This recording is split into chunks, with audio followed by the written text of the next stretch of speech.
Islam, Islam, Islamism. Bismillah, Ar-Rahman Ar-Rahim. First and foremost, I like to rise to my highest of heights and give all preferred praise to our Father God Allah, acknowledging our ancestors, known and unknown, recognizing and naming all true and divine prophets, Jesus, Muhammad, Buddha, Confucius, and the last prophet in these days and times, our illustrious Hebrew prophet, Noble Jew Ali, in his first, second, and third form. I would like to remain standing and extend those honors to our National Grand Sheikh, Joel Bratton Bey, all national officials at headquarters in Baltimore, Maryland, all sheikhs, sheikesses, deputy sheikhs, and deputy sheikesses, and all of our friends, visitors, guests, children, students, members. I greet you all with Islam. Today's date, for the record, is June 5th, 2022, according to the Gregorian calendar. And as always, on the onset of our calls, we pay homage to our Mother, Father, God, Allah. So can I please have everyone who is able to stand erect, facing towards the east, heels together, toes apart, separated at a 45-degree angle, upper arms parallel to the floor, forearms perpendicular, 5 fingers erect and together on the left, and 2 fingers erect and together on the right. Allah, the Father of the universe, the Father of love, truth, peace, freedom, and justice. Allah is my protector, my guide, and my salvation, by night and by day, through his holy prophet, Drew Ali. Ameen. I'd like to welcome you all to our National Town Hall Educational Forum call, being brought to you by the Moorish Science Temple, the Divine and National Movement of North America Incorporated, number 13, the Moorish American National Republic, under the guidance and direction of our National Grand Sheikh, Joel Bratton Bey. I am the moderator for this evening's call. I am Deputy Sheikh Cornelius Sanders Bey, calling out of Lake County, Florida Republic, and we will be going into our administrative announcements. At this time, our first administrative announcement will be done. You can press ***, and you have the floor. Islam? Islam there, brother. I got you loud and clear, and you have the floor. Giving thanks, my good brother, Deputy Sheikh Cornelius Sanders Bey. Trusting all is well with you and the family. Indeed. Trust and giving thanks, trusting all is well with you and the family as well. You have the floor. Thank you much. All is well. Islam family, this is Brother Deputy Sheikh, Mainstream Gray Bay, 44, yelling out of the Massachusetts Commonwealth. First and foremost, I'd like to rise to my highest height and give all perfect praise to our Mother, Father, God, Allah. I'd like to also remain standing and send high honors to all true and divine prophets, known and unknown, naming, recognizing Jesus, Muhammad, Buddha, Confucius, and to our last prophet in these days and times, our illustrious Hebrew prophet, Noble Jew Ali, in his first, second, and third form. I remain standing and send high honors to our National Grand Sheikh, Joel Bratton Bey, to all our national officials in Baltimore, Maryland, to all our sheikesses, sheiks, deputy sheikesses, sheiks, to all our family, friends, guests, children. I greet you all in and with Islam. I'll be giving a first administrative announcement. On behalf of the Moorish Science Temple, the Divine and National Movement of North America, Incorporated, number 13, Moorish American National Republic, I would like to thank the guests that are on this call, this Moorish National Town Hall meeting, for joining us this evening. Our Prophet Noble Jew Ali founded the ancient Canaanite Temple in 1913 in Essex County, New Jersey. Later in 1916, his missionary work was entitled the Moorish Divine and National Movement. In 1917, he transferred the movement to Cook County, Illinois.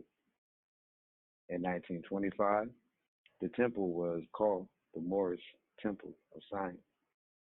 In 1926, the temple was, was incorporated as a civic organization. In 1927, the temple was unofficially adopted as the Moorish Holy Temple of Science. Our prophet, Noble Drew Allah, stated that the Negro problem is being solved only as it can, and that is by the Moorish Divine and National Movement. If you have a nation, you must have a free national name in order to be recognized by this nation as an American citizen. After lawfully connecting with the private international law of the Pan American Conference in 1928, the temple's name was changed to the Moorish Science Temple of America. Temple was then incorporated as a religious organization under the Illinois Revised Statute in Cook County, giving the temple and its members national and international power. During this same period of time, unfaithful members of the Moorish Science Temple of America in Chicago and Detroit conspired to destroy the positive existence of the movement, causing great confusion. This is the reason for the misunderstanding of the national side of the movement amongst all Moorish Americans until this very day. Our prophet Noble Drew Allah stated that Chicago is doomed and Detroit must go down for what they did to I, your prophet. Afterwards, in 1929, our prophet Noble Drew Allah made his transition to the plane of soul. Our purpose of establishing this meeting on Sunday is to properly educate people on what the Negro problem really is and to educate people concerning the national side of the movement of our prophet Noble Drew Allah so that you may receive a clear understanding of it. Our prophet Noble Drew Allah also stated, "Come all ye Asiatics of America and hear the truth about your nationality and birthrights, because you are not Negroes." In other words, all calling themselves Negroes, Black people, colored folks, Afro-American, Latino, Puerto Rican, Hispanic, or any other such names that dilute to slavery. You are not these.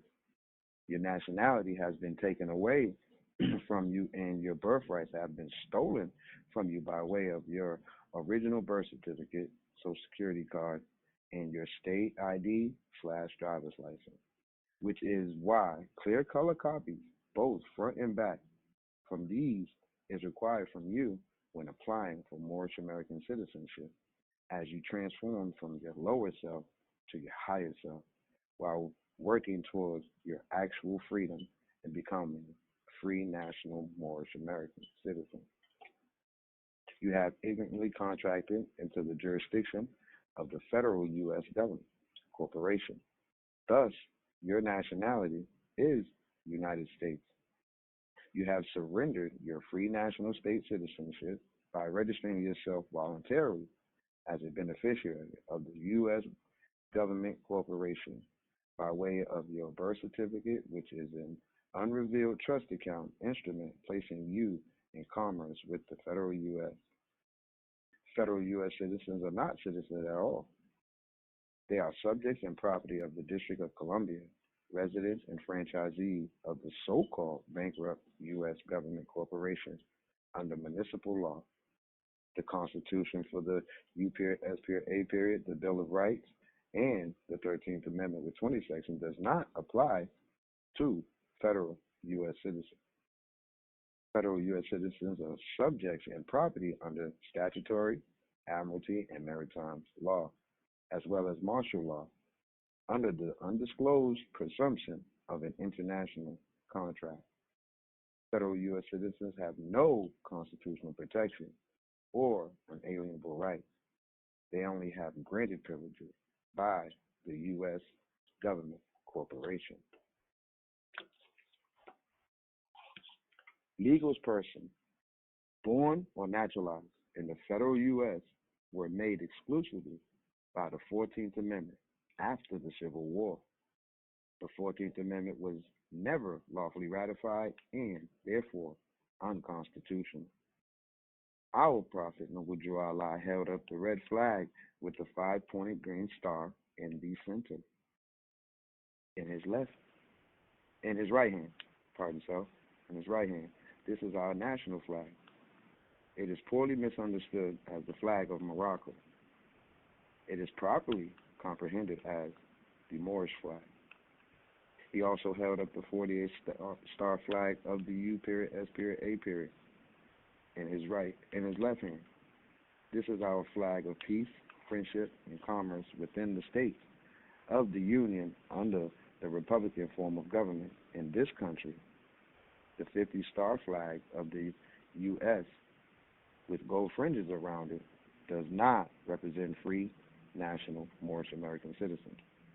Social Security benefits and the income tax are voluntary contracts made mandatory for federal government employees and U.S. citizens who receive benefits from the federal government corporation. Asiatics are the aboriginal indigenous inhabitants of America. However, due to the fact that the Asiatics' birthrights have been stolen and we have fallen from the constitutional laws of the government, being placed in the chattel property status because of the reorganization of the U.S. with the New Deal in 1933. The Asiatics are now aliens not to this country, but to all free national governments. We encourage everyone to become a naturalized Moor and register with the Moorish National Bureau of Vital Statistics in order to become part and parcel of this free national government. In this way, you are under the divine authority of our honorable Prophet Noble Drew Allah, being under the jurisdiction of the Emancipation Proclamation of President Abraham Lincoln, inclusive of the 13th Amendment with its 20 sections, and not under federal jurisdiction, making your identity and your nationality Moorish American. The bankruptcy of the United States is a fraud. The Uniform Commercial Code administers this fraudulent bankruptcy. So those who undergo the UCC-1 filing financing statement and its further paperwork application become a party to this fraud and disconnect themselves from the divine authority of our honorable Prophet Noble Drew Allah, which is the conspiracy of the international banking cartel against us Moorish Americans.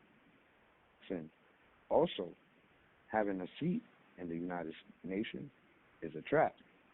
This places you under the control of the cartels of Europe as well. Furthermore, a government that is a democracy is a trick, because this type of government is not of the common people, for the common people, nor by the common people. Educating the masses on these issues in order for the Asiatics to become functionally active is of the utmost importance for the progress and growth of the Moorish Divine and National Movement. For more information, visit our website, www.moorishamericannationalrepublic.com. During this meeting, we would like our guests to remain muted if you are not speaking. This will prevent background noise coming from you, as these calls are being recorded. When you want to speak, press the star button twice to unmute your phone and state your name and where you are calling from. You may submit your questions to our email, townhall@moorishamericannationalrepublic.com. So your questions will be answered in the order in which they are received, as the email questions supersede direct questions from the audience. We would like our guests to continue to attend these meetings, and please invite your family members, associates, friends to attend these meetings. Islam. That concludes the reading of our administrative announcement, and I return the floor to you, Deputy Sheik. Islam and peace. Islam. And thank you for that administrative announcement. At this time, we have our next administrative announcement. You can press star, star, and you have the floor.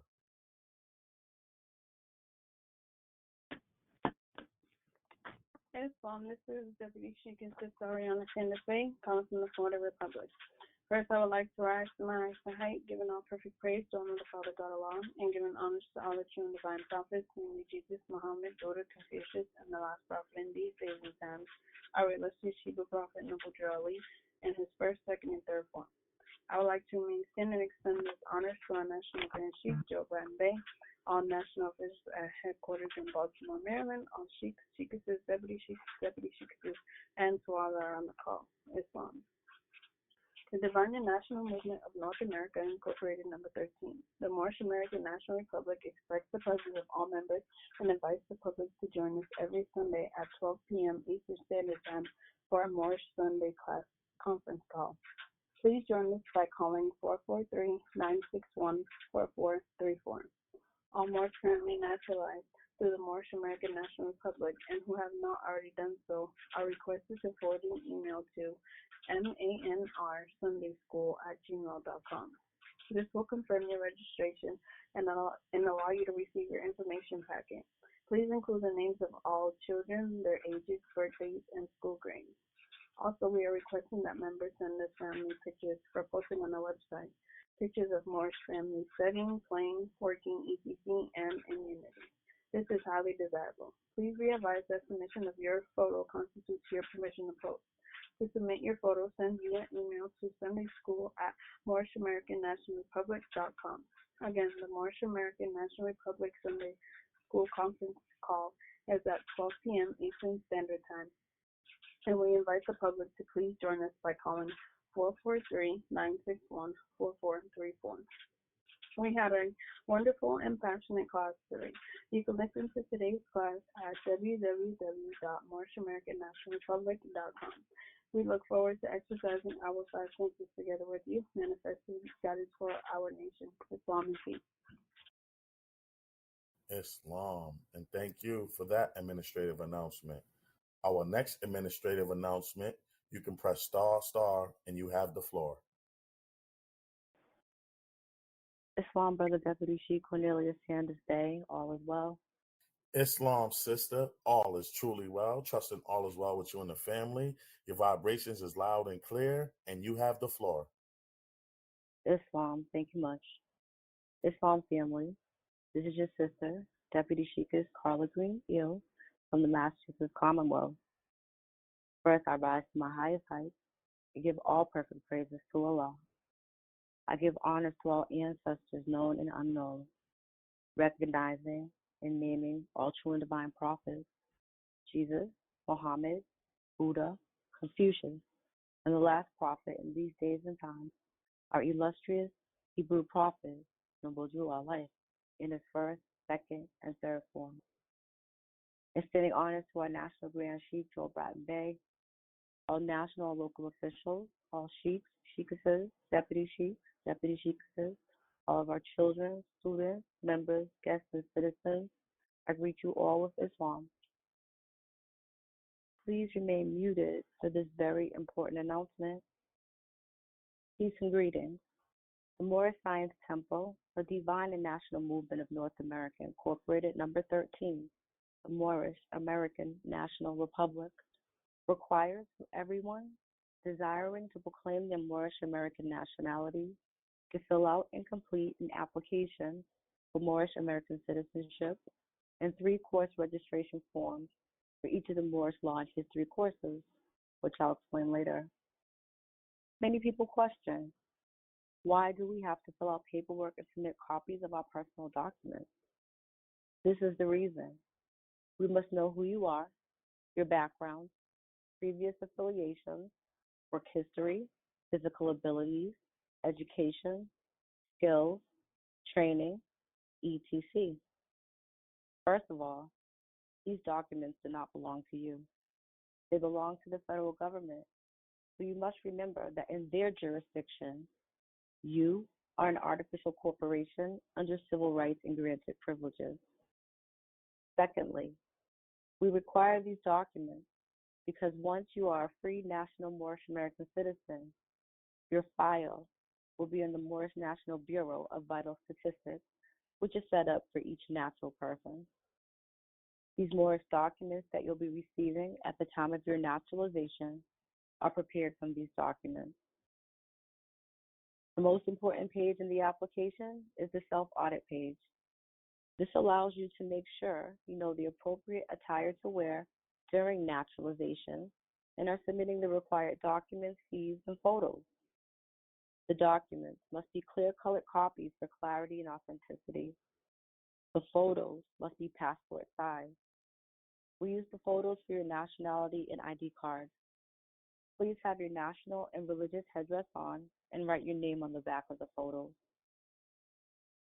The application process is reviewed each week because applications are received in the National Register's office either with incomplete applications, no photos, or no documents. If a question on the application does not apply to you, place N/A, not applicable. This lets us know that you did read the question, but did not omit it. We must read and follow instructions and learn to ask questions if we do not comprehend what is being said. The second part of the process is enrolling into the Moorish School of Law and History by registering for the 3 courses with the following completed forms. 1. A warning from the Prophet class form. 2. Be it known class form. 3. Nationality and ID card class form. 4. Course rules and agreement form. Visit our website, www.moorishamericannationalrepublic.com, and download the application and registration forms. These forms will have the full instructions, requirements, and prerequisites for the classes.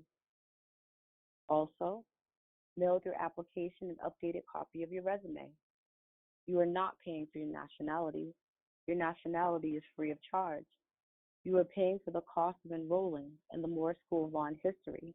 This is one pays tuition when enrolling into a college or a university. The costs are also directed to the application processes of the preparation of your documents, as you'll receive these once you've completed the courses. It takes finances to raise a nation, and it takes finances to maintain and operate an educational forum.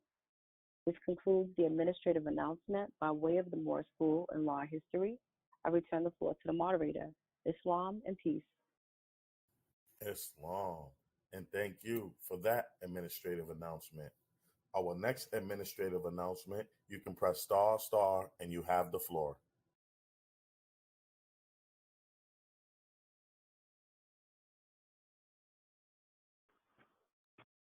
Islam, that Deputy Chief Cornelius Sanders Bay. Can you hear me? Islam, near my good brother. I can hear you loud and clear. Vibrations are strong. Trusting all is well with you and the family, and you have the floor. All is truly well with me and the family. All is truly well with you and the family, beloved. Indeed, giving thanks, beloved, you have the floor. Thank you much, Deputy Chief. Much honor and gratitude. Deputy Chief Michael Simpson Jr., calling out of Wayne County, Michigan Republic. First, I'd like to rise to my highest heights, giving all perfect praise to our Mother, Father, God, Allah, to all our ancestors, spoken and unspoken, naming and honoring our true and divine prophets, Jesus, Muhammad, Buddha, and Confucius, and our last prophet in these days and times, our illustrious Hebrew prophet, our great Redeemer, Noble Drew Ali, in his first, second, and third form.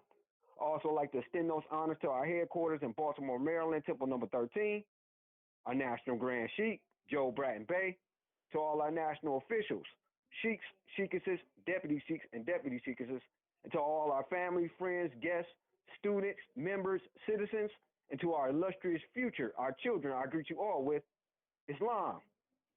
This administrative announcement is coming by way of our Sergeant at Arms Administration. Warning, if any persons, groups, or companies claiming to represent the Moorish Science Temple, the Divine and National Movement of North America Incorporated number 13, the Moorish American National Republic in any way and offering to sell you such things as the application for Moorish American citizenship, naturalization paperwork, nationalization paperwork, trust documents with the Moorish American National Republic's logos, passports, diplomatic appointments, diplomatic papers, diplomatic motor vehicle license plates, driver's licenses, titles of nobility, doctorates or other educational titles, business banking licenses, tax shelters, tax identification cards, or the likeness of any of these, please contact the Moorish National Bureau of Investigation at area code 410-501-7301. I repeat, area code 410-501-7301. Immediately, violators will be prosecuted to the full extent of the law. The members and the grand body of the Moorish Science Temple, the Divine and National Movement of North America, Incorporated, number 13, the Moorish American National Republic are not sovereign citizens, nor Moorish nationals. The Moorish Science Temple, the Divine and National Movement of North America, Incorporated, number 13, the Moorish American National Republic is not, I repeat, is not a sovereign citizens movement. This administrative announcement comes by way of our Solicitor General, National Grand Sheikh, Joel Bratton Bey. And that concludes the reading of this administrative announcement. Islam, that Deputy Sheikh Cornelius Sanders Bey, the floor is yours. Islam? Islam. And thank you for that administrative announcement. At this time, our next administrative announcement, you can press ***, and you have the floor.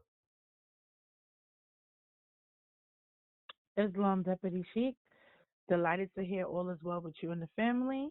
All is well with the family on my end. Can I be heard? Islam, sister, I can hear you loud and clear, giving thanks, and you have the floor. All right, thank you, Deputy Sheikh. Islam, this is your sister, Sheikh Alyssa Thomas Bey, calling out of the Kings County, New York Republic. First, I'd like to rise. I give all praises to Allah, all of the divine prophets, Jesus, Muhammed, Buddha, and Confucius, our prophet in these days and time, Prophet Noble Drew Ali, in his first, second, and third form. I give honor to our National Grand Sheikh Joe Bratton Bey, all of our national officials, all of our sheikesses, deputy sheikesses, members, citizens, students, children, and guests. I greet you all with Islam. Notice to the public, let the buyer beware. Caveat emptor. Moors are men upright, independent, and fearless, who care for their loved ones and follow the prophet to a destiny which is not uncertain nor unknown. They are fortified by the impregnable doctrine built upon love, truth, peace, freedom, and justice. It is therefore folly at its greatest height for smelly culprits with their insidious plans to invade such realm. They try, but their own bad planning brings down wrath upon their heads like the sword old Damocles had. Intrigue and scurrilous cunnings find a difficult path to travel within the ranks of the Moors. This is so because the Moorish movement has been well planned by Prophet Noble Drew Ali, whose latent powers are abundant, unknown, and may be called into action as a matter of defense at any moment. Prophet Noble Drew Ali knows the people within his ranks who are interested. They are vanguard of the movement as the Moorish hordes increase here in America. All of the Moors are active, not passive. A member's interest can only be in one direction, and having traveled over the road years before the prophet knows where every member is along the road. A few feet below is another road where schemers walk, where traitors grin, and culprits bask in the sun. They think they're on the same road with the true Moors, but the Moors are high above on the pinnacle, where they might view the destructionists as they fall for the last time, and their bones bleach in the sultry midday sun. Hungry scavengers flying high catch scent, devour, and leave crying out, caveat emptor. Cast out the dead carcass. The Moors high above see these plotters, pervious, the worst that exists, hurl themselves downward by their own works as the hawks await. By Prophet Noble Drew Ali. The Moorish Science Temple, the Divine and National Movement of North America, Inc., number 13, Moorish American National Republic, advises the public with the words of the warning written by Prophet Noble Drew Ali. The caveat emptor article message is the same today in 2022 as when written in 1928. We have been contacted by various natural persons who have sent funds to individuals and organizations. Said funds paying for various documents. Said individuals and organizations have no affiliation with the Moorish Science Temple, the Divine and National Movement of North America, Inc. Number 13, Moorish American National Republic. Be herein advised the Moorish Science Temple, the Divine and National Movement of North America, Inc. Number 13, Moorish American National Republic, does not sell documents of any type. Again, we do not sell documents. Again, be here notified that said individuals and organizations have no affiliation with our organization, the Moorish Science Temple, the Divine and National Movement of North America, Inc. Number 13, Moorish American National Republic. Some of said organizations have mirrored names which read closely to ours. Therefore, pay close attention to whom it is you are sending your funds. As the Moorish Science Temple, the Divine and National Movement of North America, Inc. Number 13, Moorish American National Republic, carries no liability for funds sent to these individuals and organizations. There may be others, yet the three I'm about to list have repeatedly been cited by those natural persons as the parties to whom funds were sent under guise of sending said funds to our organization. 1. RV Publications. 2. The Moorish National Republic, the federal government, the Moorish Divine and National Movement of the World, the Moorish Science Temple of America. 3. Bureau of Moorish Affairs, Moorish State University. We will update this list as necessary. Trustly, the public is advised. Let the buyer beware. That concludes my administrative announcement. I return the floor to the moderator. Islam and peace. Islam. And thank you for that administrative announcement. Our next administrative announcements, you can press star, and you have the floor. Islam. Islam, sister, your vibrations is loud and clear. Trusting all is well with you and the family, and you have the floor. Islam. Good to hear your vibration too, more. Praise Allah, all is well with you and your family, as well as with all of the announcers before me. Islam. This is your sister, Deputy Sheikess Norma Solomon Eel, calling out of the Bronx County and the New York Republic. First and foremost, I rise to my highest heights, giving all perfect praise and highest honor to Allah, the Mother, Father, God of the universe. I give honors to our ancestors, known and unknown. I give honors to all true and divine prophets, Jesus, Muhammad, Buddha, Confucius, and to our illustrious Hebrew prophet in this new era of time, Prophet Noble Drew Ali, in his first, second, and third form. I remain standing. I give honors to our National Grand Sheikh, Joe Bratton Bey, to all of our officials, national and local, to all of our sheikesses, our sheiks, to our deputy sheikesses, to our deputy sheiks, to all of our citizens, members, and children, and any guests that may be on this call this evening. I'd like to greet you all in and with Islam. The first administrative announcement that I have to give this evening is coming by way of our National Holy Night Conference call. Friday is the holy day for all Muslims all over the world. Islam, all Muslims, the public is invited to join our National Holy Night Conference call Friday evenings at 9 p.m. Eastern Daylight Savings Time. If you live in an area without a temple, or you are unable to attend your local Holy Night meeting, our National Holy Night Conference call is here for you. We invite the public and all members to join our National Holy Night Conference call at 443-961-4434 every Friday as we celebrate the closing of one creation and the opening of the next. Come and give thanks to your Creator, Creatress, and exercise your five senses, celebrating and commemorating the divine unity of Holy Night. 443-961-4434 every Friday. See you at Holy Night meeting. The next administrative announcement is coming by way of our sister auxiliary, Islam. The Moorish Science Temple, the Divine and National Movement of North America, Inc., number 13, the Moorish American National Republic, is delighted to announce our monthly conference call, which is dedicated to the uplift of Moabitist members of this divine and national movement under the leadership of our National Grand Sheikh, Joel Bratton Bey, and the nobles of our grand body.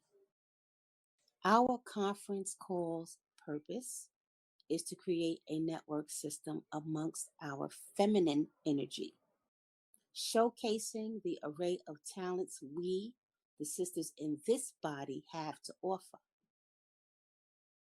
We are calling on every sister in our organization to heed this call, partake in this uplifting act, and be an active spoke in the wheel of this Moorish Republic. The Sister Auxiliary is committed to bringing about the positive changes necessary to facilitate the uplifting of fallen humanity. We encourage our sisters to get involved and support this demonstration. The Sister Auxiliary is requesting your help and support and donate to our fundraising, Life Pen, Tag Day, and Magnet demonstrations. Show pride in your movement and support the Sisters Auxiliary as we assist in the uplifting of fallen humanity by donating for a life pen, a tag, and or a magnet. All three are designed to inspire, unite, and encourage dialogue about this great movement and our illustrious Hebrew prophet, Noble Drew Ali. This Moorish regalia can be viewed on our website, www.moorishamericannationalrepublic.com. If you're interested in joining the Sister Auxiliary, or any member wishing, or visitor, guest, willing, that would like to order regalia, you can send an email to sisterauxiliary13@gmail.com. That is sisterauxiliary13@gmail.com. Please make note of your request in the subject line. Please leave your contact information, including your email address and phone number. All Sisters Auxiliary meetings are held the fourth Thursday of each month. Our next Sister Auxiliary meeting is scheduled for Thursday, June the 23rd, 2022 at 8 p.m. Eastern Standard Time. We'll see you at the Sisters Auxiliary meeting, sisters. That concludes my administrative announcements. I'm going to turn the floor back over to the moderator. Islamism and peace. Islam. And thank you for those administrative announcements. At this time, if there's any announcements from any of our national officials, at this time, you can press ***, and you have the floor.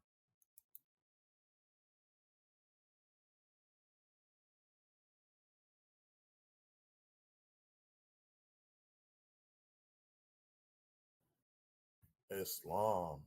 All right. Well, we don't have any more announcements. The time is now 8:09 p.m. We'd like to thank you all for your presence and your energies. and we will get into these thought-provoking questions and get some dialogue going. We have a total of 29 lines on the call. You could have been anywhere this evening, but you're here with us, and we definitely appreciate you. And we're going to go ahead and get into these thought-provoking questions and get some dialogue going. Our first question this evening reads, I have booked an event in order to begin my missionary work. Unfortunately, I learned this event, Juneteenth, is not a celebratory day for us Moors. I understood this day to be celebrated because it was the day of victory over the last slave state. Is this an event that I should expose the prophet's revelations / my savior, or is this bad business? And should Moors recognize this day? Islam, at this time, the floor is now open for any brother or sister who has any insight on the subject matter on the question. You can press **, state your name and where you're calling from.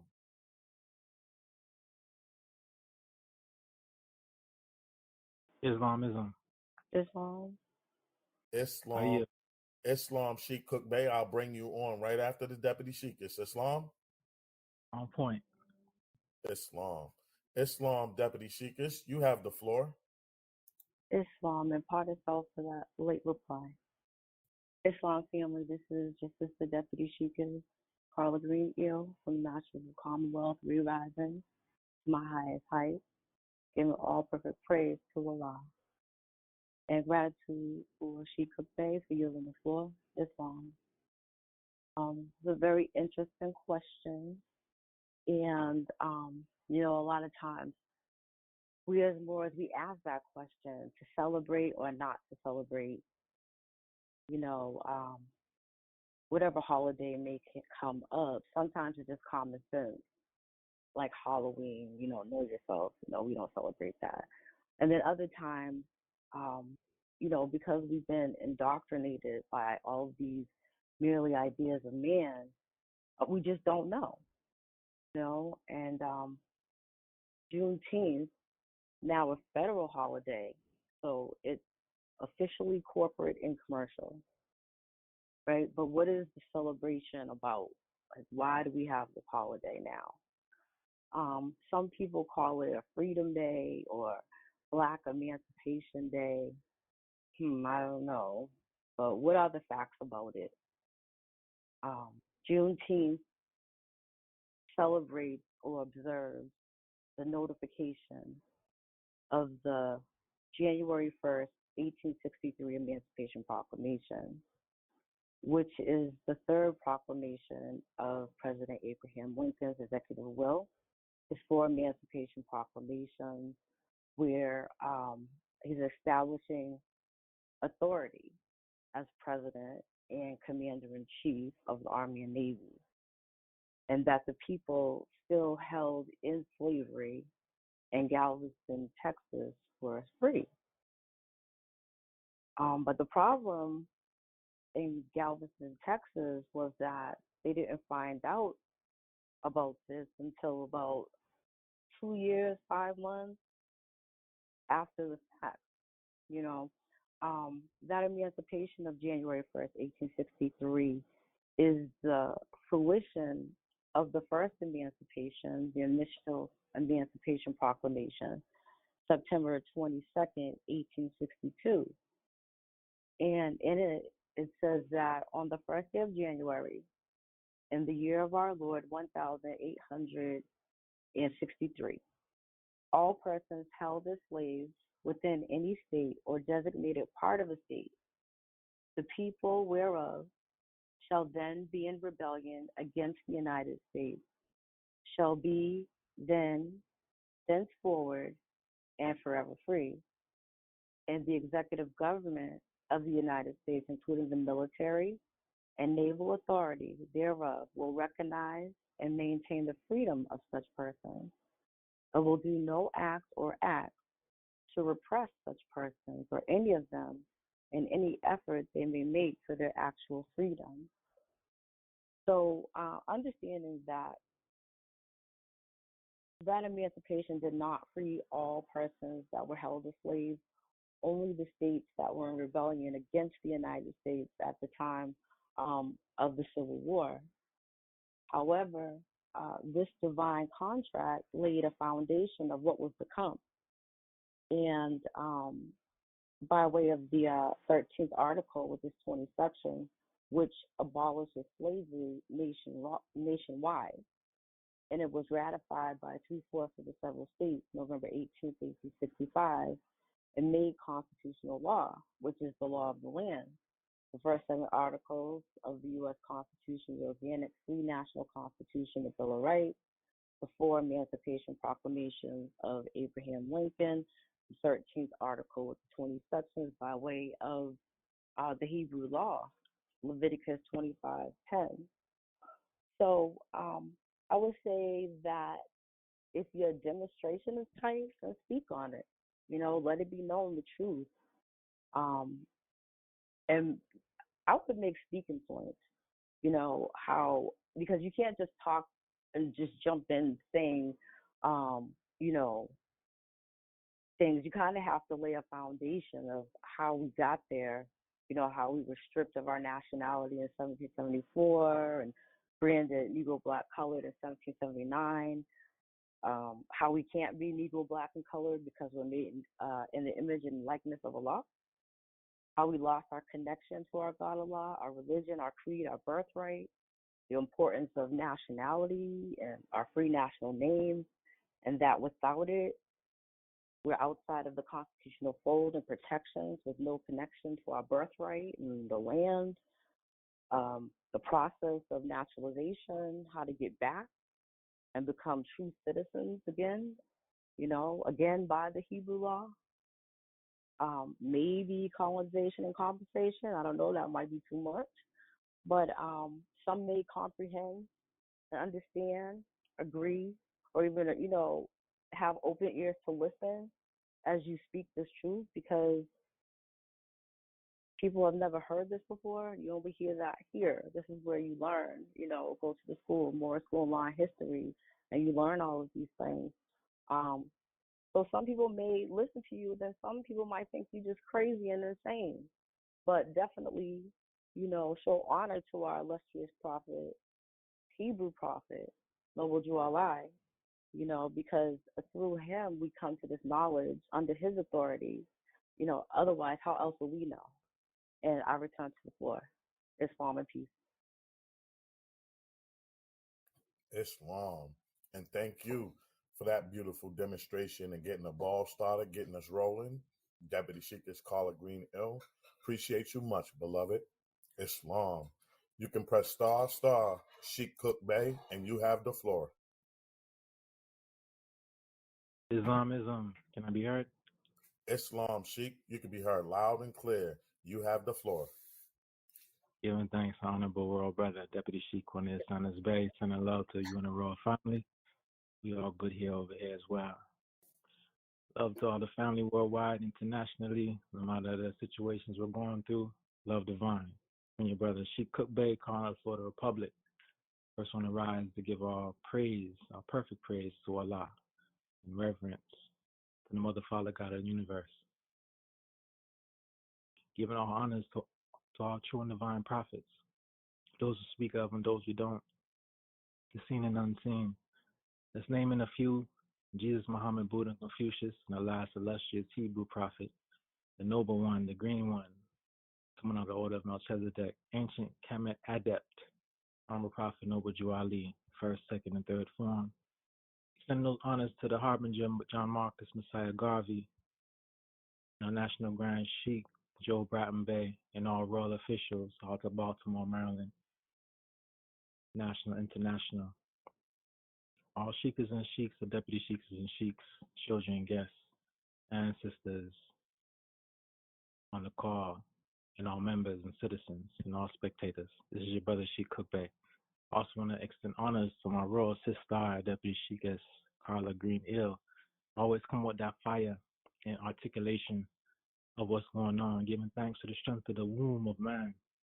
Just add my fire to the wheel, and it spoke of this truth. Beautiful question. I would say, I'll go ahead and elephant back because the camel right now is resting. So I'll elephant back through this journey. I would say to the questionnaire, don't stop your missionary work. It is definitely needed. I see you definitely learned that Juneteenth is not a celebratory day for us Moors, and I speak in this paradigm just due to the knowledge of the national side. We're not going to jump up and say hip hip hooray, and there's a reason why. But let's look into the history of Juneteenth as our Deputy Sheikah laid a solid foundation. Because at the end of the day, Juneteenth is only a sand grain of a bigger portion of our hidden history, our story, and our paradigm, which is not talked about. As far as the victory over the last slave state, not really. Let's go into the history. June 19, 1865, General Order Number 3. 3 years late, as far as September 22nd, 1862, and 2 years late in regard to January 1st, 1863. And then 5 months after November 18, 1865, the 1320 was made lawful, constitutional charter of our freedom. Let's read this official order. And I quote, "The people of Texas are informed that in accordance with a proclamation from the Executive of the United States, all slaves are free." And we reference December 15, 1862, which the Emancipation Proclamation became a warranted part of the Constitution for our scholars out there. Now, this involves an absolute equality of personal rights and rights of property between former masters and slaves, and the connection heretofore existing between them becomes that between employer and hired labor. The freedmen are advised to remain quietly at their present homes and work for wages, connecting with what is written in the Supplemental Proclamation of January 1st, 1863. They are informed that they will not be allowed to collect at military posts and that they will not be supported in idleness, either there or elsewhere, by order of Major General Granger. Now, this text of the order was circulated and reprinted in many contemporary newspapers and other sources which have been preserved. And one of the earliest was the Galveston Tri-Weekly News, which printed General Order Number 3 on June 20th, 1865, the day after it was issued. Now, on July 7th, 1865, the New York Times printed a copy of General Order Number 3 among a series of other recent general orders issued by Granger, which it described as interesting news from Texas under the headline, "The Slaves All Free." Now, also to add on to that, did you know Juneteenth is also an American so-called Indian holiday? On June 19, 1865, General Granger announced the end of slavery at Galveston, Texas. Now, Galveston was not just a random or haphazard place picked to announce the emancipation of slaves in Texas. It was also a so-called, and I say so-called because of the wording, Indian Empire where the enslaved Parankawa Indians or Moors were reclassified as Africans and blacks. So in all essence, Juneteenth is only a grain of salt in what occurred and what was established. Now, yes, within the events that you booked, going to the questionnaire, it is definitely an opportunity to reveal the Honorable Prophet Noble Drew Ali's revelations, etc., because it needs to be spoken about. And it allows for us to open a discussion of what really happened and where we are now and how we can connect these historical timelines and reason together to get an inner, over, and understanding of our position and where shall we go from here. Now, these real discussions, this rabbit hole, definitely is not bad business, but a reality check if you can uphold that flame of truth as a Deputy Sheikah did respond to. For the corporations are already prowling on this commercialized federal holiday, and under their pieces of their history written, this is an article from May 28, 2022. It says, "We receive Feedback. The commercialization of Juneteenth backfires for big brands. Written by Marquise Francis. Large corporations sought to cash in on Juneteenth themed items ahead of the new federal holiday and are now walking back their commercialization efforts after backlash on social media. Walmart got Juneteenth pus-infested ice cream, systematic disadvantages that persist today. Dollar Tree also has party supplies, tableware, etc. So this commercialization takes away from the little piece of history dealing with our physical freedom. It offers an opportunity to honestly talk about our nation's true history and be able to reason together. Us Moors shall be the navigators or captains of the ship to steer our people, to the foundation of what Juneteenth actually stemmed from, which is the Emancipation Proclamation starting from the initial September 22nd, 1865. And ironically, 5 months later, the 13th Amendment or the 13th Article of 20 sections became a permanent constitutional amendment November 18th, 1865. So it definitely will give you a foot in the door to start a true conversation. As was the prophet quoted, backward through the ages, masterminds find themselves. So let us find ourselves, brothers and sisters, retracing the footsteps of our ancestors and what took place and a solution to be implemented. And what did I say? Islam and light. I'm trusting I will also inflame more dialogue. Islam and light. Return the floor to the mighty moderator, Deputy Sheikh Cornelius Sanders Bay. Peace. Islam. And thank you for that beautiful demonstration and add-on, Sheikh Cook Bay. Appreciate you much, beloved. Islam. At this time, our floor is still open for any brother or sister that has any questions, comments, concerns, or anyone that would like to add on to what has already been stated. The floor is now open. You can press **, state your name and where you're calling from. Islam. Islam. Islam. This is Brother Patrick Gore-Ill, calling from the South Carolina Republic. But first, I would like to rise to my highest heights and give all perfect praise to our Mother, Father, God of the universe, known as Allah. I give honor to our ancestors, known and unknown, recognizing and naming all true and divine prophets, Jesus, Muhammad, Buddha, Confucius, and the last prophet of these days and times, the illustrious Hebrew prophet, Noble Drew Ali, in his first, second, and third form. Extending honors to our National Grand Sheikh Joe Bratton Bay, all national officials, all sheiks, sheikesses, deputy sheiks, deputy sheikesses, members, visitors on the call. I greet you all with Islam. I think a beautiful commentary by all those that came before me. I really don't think that I could add any official statements that haven't already been demonstrated on the floor. Just exercising my 5, and in my opinion, Juneteenth is more of a de facto holiday. It definitely would get the fire started by alerting or notifying individuals that slavery has ended. But the thought process is slavery from what? Slavery coming out. What are you coming out of slavery from? So if you're able to add or build on that, you would build yourself a pyramid or build yourself skyward to reach and get where you need to get.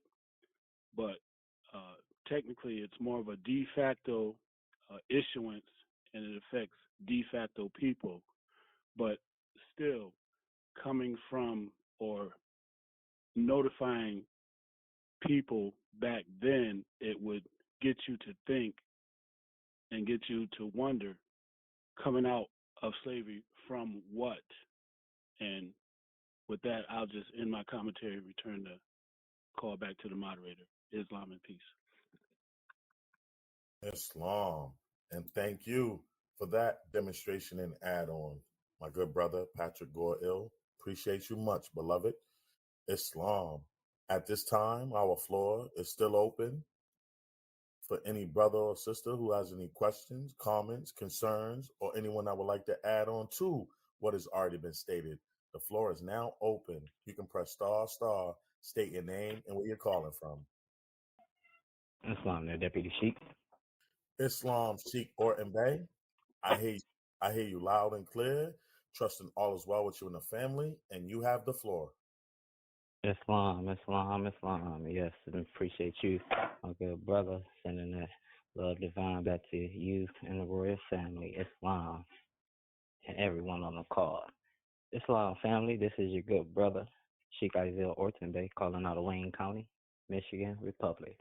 Ever rising to my highest heights and giving all perfect praise to our Mother, Father, God of the universe, whom we more refer to as Allah, remaining standing, giving honors to our ancestors, known and unknown, naming and recognizing all true and divine prophets, Jesus, Muhammed, Buddha, Confucius, our last prophet in these last days and times, our illustrious Hebrew prophet, the Honorable Prophet Noble Jew Allah in his first, second, and third form, remaining standing and extending those honors to our national officials at headquarters in Baltimore, Maryland, under the guidance and direction of our National Grand Sheik, Joe Breton Bay.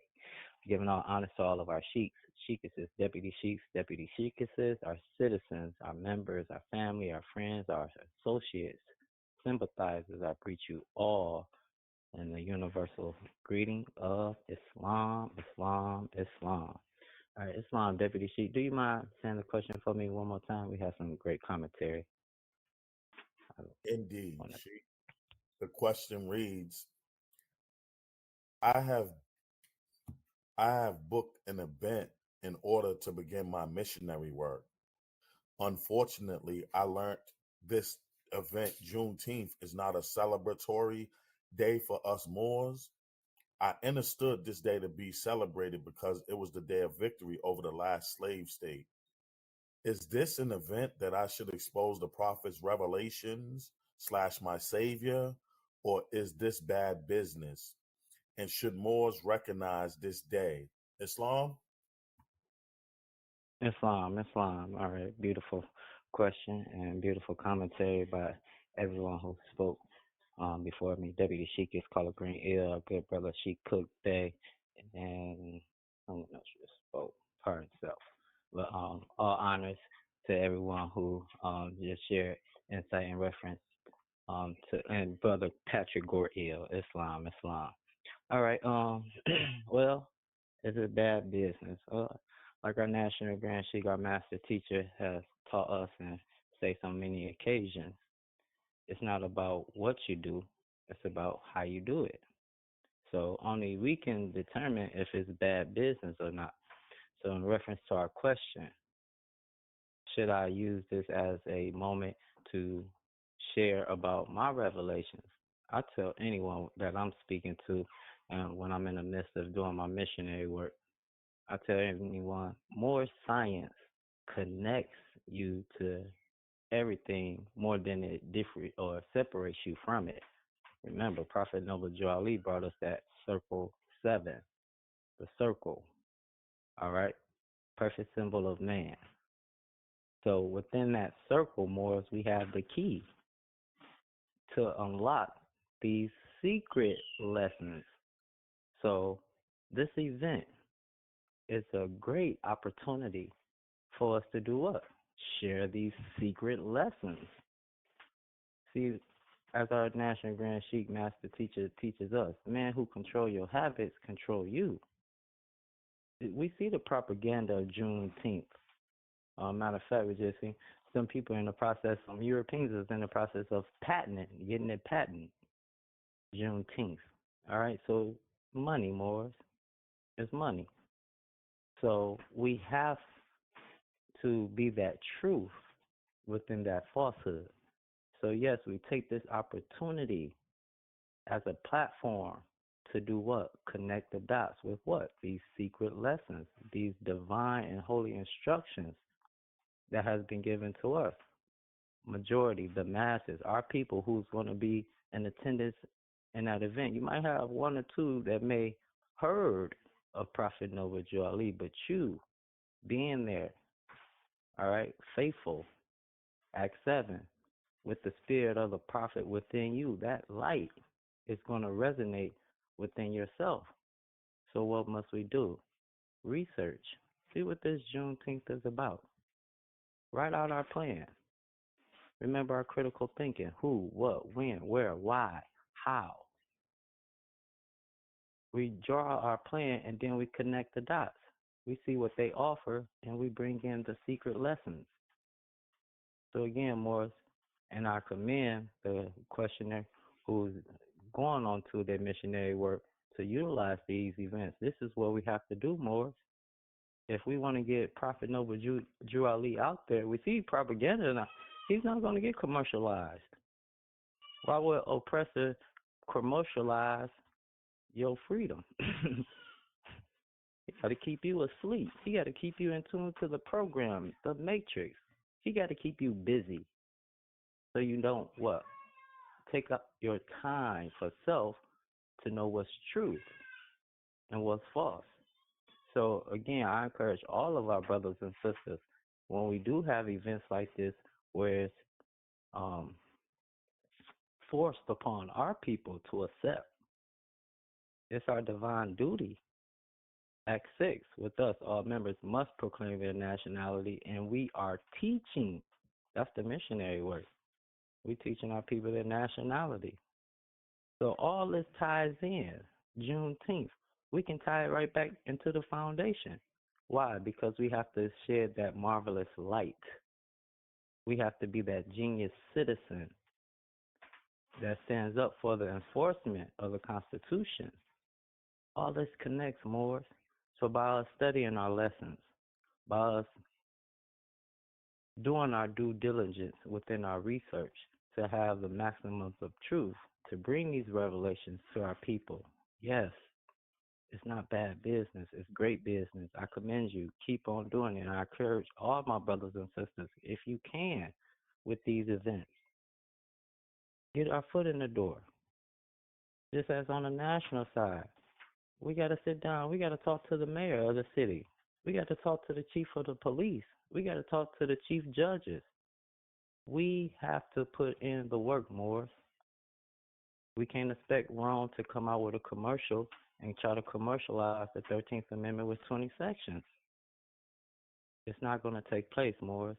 We, those that believe in Prophet Noble Drew Ali's teachings, we have to enforce these laws. How do we get these laws enforced? We be that light. We plant those seeds into our people. And trust me, Morris, as you garden, you put a strawberry seed down, strawberries is not going to pop up the next day. We plant our seeds. We live our life by example. And that's going to bring forth the fruition that we want to see. We have to be the change that we want to see in our people. So, no, it's not bad business. Take the event. Ask Allah for guidance when you're writing down your presentation. Write down talking points and reference to it. Bring this awareness to our people, and your missionary work will be blessed. So with that, I'm going to put a period behind my statements. Yielding the floor back to you, Deputy Sheik. Appreciate the time, beloved. Peace. Islam. And thank you for that demonstration and add on, Sheikh Orton Bay. Appreciate you much, beloved. Islam. Islam. Islam, Sheikhis, you have the floor. Giving thanks, Deputy Sheik. Islam, this is your sister Sheikis Alyssa Thomas Bay, revising to my highest height. I just want to say beautiful question and beautiful demonstration that was put on the floor by the beautiful Deputy Sheikis, the Deputy Sheik, the Sheik, the brothers, everyone that spoke. Beautifully done. I just want to add on. When I think about Juneteenth, first and foremost, it's actually an oxymoron when you think about it. As was stated earlier, speaking about General Granger, and when he assisted with pretty much informing and freeing the so-called last city in Texas that was still enslaved. So pretty much Juneteenth rolled out in 1865. And then the slaves that were still in Texas continued to work as slaves. They were not being paid, they weren't being compensated. They continued to work for a whole year. No one told most of them, and some of them were informed, but they didn't believe it when you do your research. So he came and he pretty much had to inform them, and then that's when they quote unquote was free. This was in 1866, but yet they celebrate in 1865. So it's just an oxymoron altogether.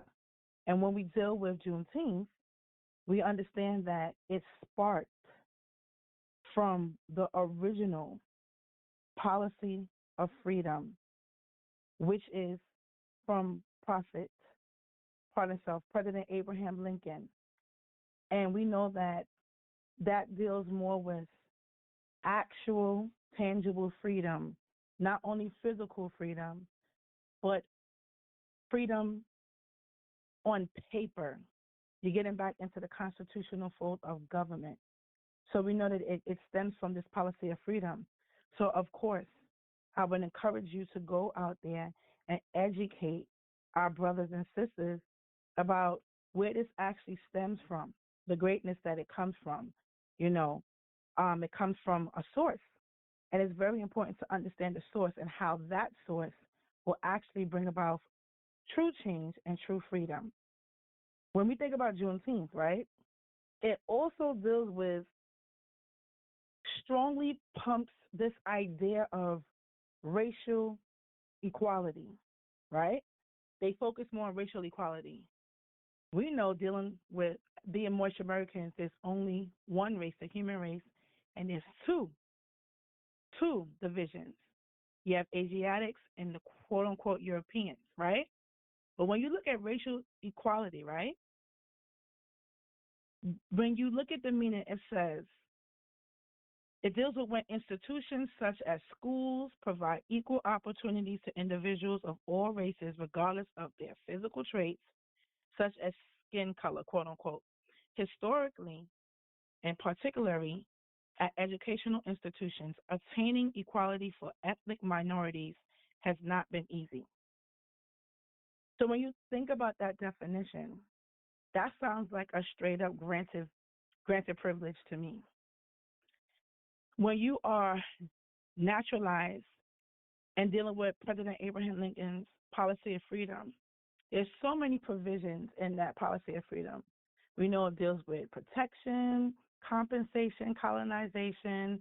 It deals with education, free education, everything that you possibly could want and need, versus a granted privilege, begging somebody to see you as an equal. You're not equal. You're not equal, especially in the eyes of Allah. And dealing with Hebrew law, there's so many things that you can teach your brothers and sisters about if you go to that event. So I strongly encourage you to do it. We got the Levitical Code. We're dealing with Hebrew law, dealing with provisions, naturalization, all of those things. And then also it deals with freedom, actual freedom, even provisions where in the 7th year under naturalization law, you have the right to citizenship. And also, and the Grand Sheik states this all the time, dealing with the Hebrew slave code, dealing with your brother, Hebrew man or woman, so unto thee, after serving 6 years, then in the 7th year, thou shalt let him free from thee. There's so many things under naturalization and under President Abraham Lincoln's executive will that can be taught to your brothers and sisters at these events. Dealing with this temple, we have a speakers bureau. Each year, they pretty much go through the Jubilee, Hebrew law, dealing with Juneteenth, actual freedom. And if you need assistance with that, I definitely suggest that you reach out to the members forum call so that someone can assist you with that if you feel like, you don't know what speaking points that you want to kind of present, or what avenue you want to go. But I really think that that's a great tool that the temple will be able to provide to you if this is something that you're actually serious about educating our people about. So I just wanted to add to everything that was already said so beautifully. It's just a complete oxymoron. The years don't even add up, but I get it. Our people, their heart is in the right place. This is one thing I always tell people, our people's heart is in the right place. You know, people are actually out there searching for answers, searching for clues, searching for some type of relief to all this destitute, all this chaos and this confusion. Some people just don't know how to navigate through all the noise and which way to turn, right or left. That's where they're going to find you, brother, at that event. You should definitely go and think of it as a teaching opportunity to shed light because the truth shall always set you free. And with that, I'd like to say Islam and peace. Islam. And thank you for that beautiful demonstration and add on, Sheikis Alyssa Thomas Bay. Appreciate you much, beloved. Islam. All right, we're going to move on to our next question on the floor. Deputy Sheik. Islam. Islam. Sheik going back. Can I say something real quick? A reference before you move on. Islam, Sheik. You got it. Islam. Appreciate you, beloved. Islam, always your good brother Sheik, Isaiah Orton Bay. Re-rising to my highest heights. Give all perfect praise to our Mother, Father, God of the universe, whom we more refer to as Allah. And all honors to our last prophet in these last days and time, our illustrious Hebrew prophet, the Honorable Prophet Noble Drew Ali, first, second, and third form. Islam, real quick. Just wanted to come back too off of our good brother Sheik Cook Day, and reference was talking about the commercialization of this day. And our good brother Sheik, our Roy Mael, our divine minister, said one time on a Sunday school call, or it might have been in a personal conversation, and he dropped a jewel on me, and I want to share with my brothers and sisters on the call tonight. And he said, a prophet is sent to the people so the people can stop being made a prophet off of. A prophet is sent to the people so the people can stop being made prophet off of.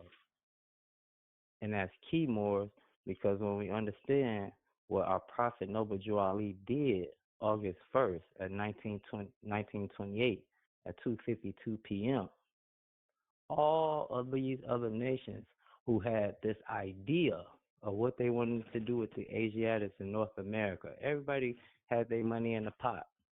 But when Prophet Noble Drew Ali came with his charter and the Pan American Conference, and when he came back and returned to the States and put his divine authority on the record, everybody pulled out. Why? Because he, doing what he did, took back the land, the authority, our authority. So again, our prophet is sent to us so we can be clear, get back to that knowledge of self. That way, when these type of propagandas come about, we're not caught up in that illusion. Now, our people is about to go out and spend a lot of money. Like our good sister Sheikah said, our hearts are in the right place. By us doing this, that's spiritual. It's showing support that we cared about our ancestors during those times. But the question is, all this money that we about to kick out,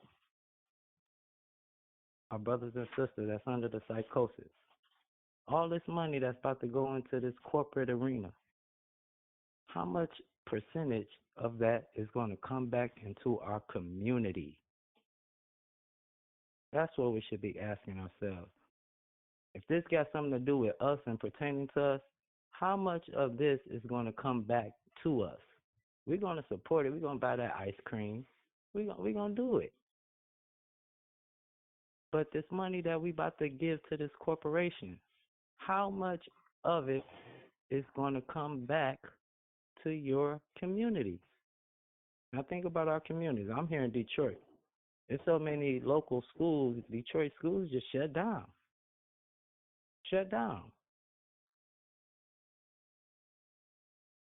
So Where is the money going? All this money from COVID. No money is coming back into our communities. So again, Morris, it's time. And again, a prophet is sent to the people so the people can stop being made a prophet off of Islam. That's all I wanted to share. My good brother, Deputy Sheik, yield the floor back to you, beloved. Appreciate it, family. Peace. Islam.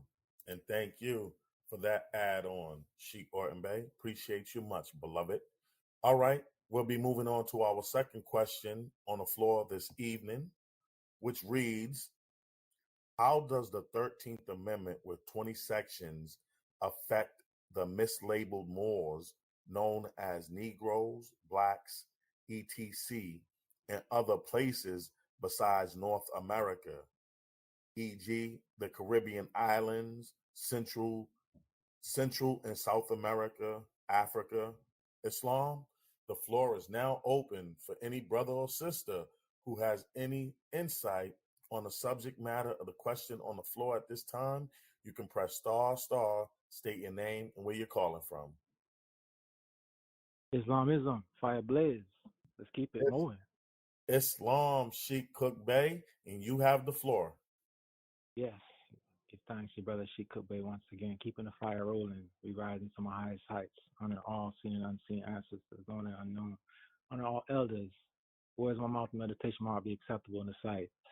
Question number 2 definitely links with question number 1, so I won't be surprised if it's the same question there, but it's still beautiful.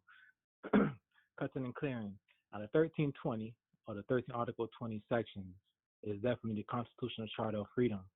It definitely affects so-called Negro, blacks, etc., and other places besides the north side, northwest side of Africa, aka America, and other places, the Caribbean islands, which is nothing but the Atlantis Islands, which geographically are part of the Americas, Central and South America, including Africa, the northeast portion, what we call Africa today. Why? Let me go ahead and read a reference that I found, July 7, 2014. Article is called The Civil War and Its Global Impact. I'll go ahead and paraphrase due to the time. One of the more overlooked aspects of the Civil War continues to be its global impact. The Union's victory over the Confederacy not only dealt a fatal blow to physical slavery in the United States, but it served as a catalyst to human rights reform across the world. Lincoln quotes, "In giving freedom to the so-called slave, we assure freedom to the free honorable alike. In what we give and what we preserve, we shall nobly save or merely lose the last best hope of earth." Now, the original intent of the Republic platform in the 1860s invented the phrase crimes against humanity. This platform branded the recently reopened African slave trade as a crime against humanity and a burning shame to our country and our age. Now, we also tend to forget that in 1862, there were only 2 independent sovereign nations ruled by Africans, Haiti and Liberia, and that until that year, the United States had refused to extend official diplomatic recognition to those 2 independent nations because of the influence of slaveholding states in the federal government here in North America. But in 1862, President Lincoln took the revolutionary step of offering diplomatic recognition to the 2 so-called black republics, as they were frequently called at that time. The Civil War was indeed a global event with global implications, because if the Confederacy had won, slavery in the Western Hemisphere would have continued for at least another half century. Yes, Moors, we would have still have been in the cotton fields. Instead, with the Emancipation Proclamation and then the 13th Article 20 section, the end of slavery in the United States, only Brazil, independent former colony of Portugal, and Cuba, a former colony of Spain, continued to maintain a system of human slavery. But with the emancipation in the United States, America was in a position to take the lead on global ethical and moral issues on global human rights. We here in North America were able to use our newly found moral standing to end once and for all the Atlantic slave trade in collaboration with Great Britain and pressured Spain to end slavery in Cuba, 1880 and 6. 2 decades after the end of the Civil War, Brazil, along with the rest of the world, could see the handwriting on the wall and ended its slave system. Civil War had monumental implications for the role of the United States in the world and also the global arena. Lincoln recognized Liberia and Haiti meant that the United States could deal with the rest of the world. The new birth of freedom proclaimed by President Lincoln could now steer America's foreign policy and in turn transform the Monroe Doctrine into an national instrument with moral and ethical overtones that justified a forceful American presence throughout this hemisphere. And in close, so in essence, the four proclamations along with the 13th Article, 22nd sections, with its effect upon us in our highest height, is actually the full resolve and gives us all that we need, the Americas, which also inspired the whole world.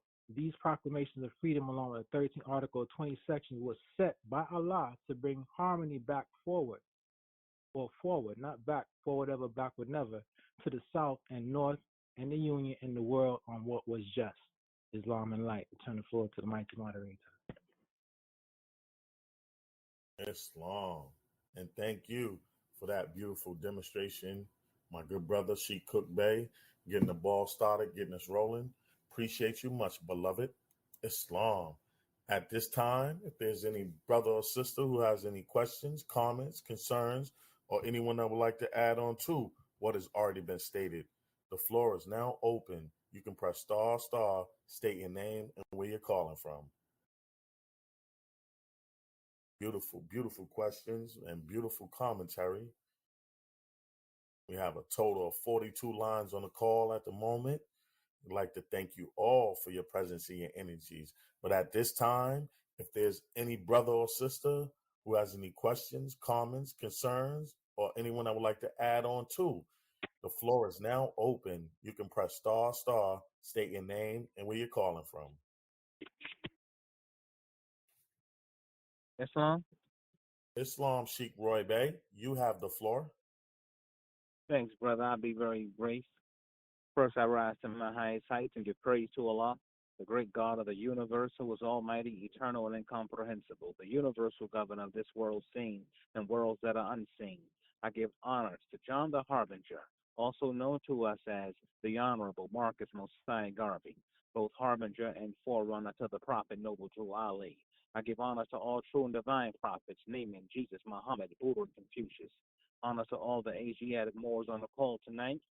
I give honor to all our national officials headquartered out of Baltimore, Maryland, and elsewhere throughout the country.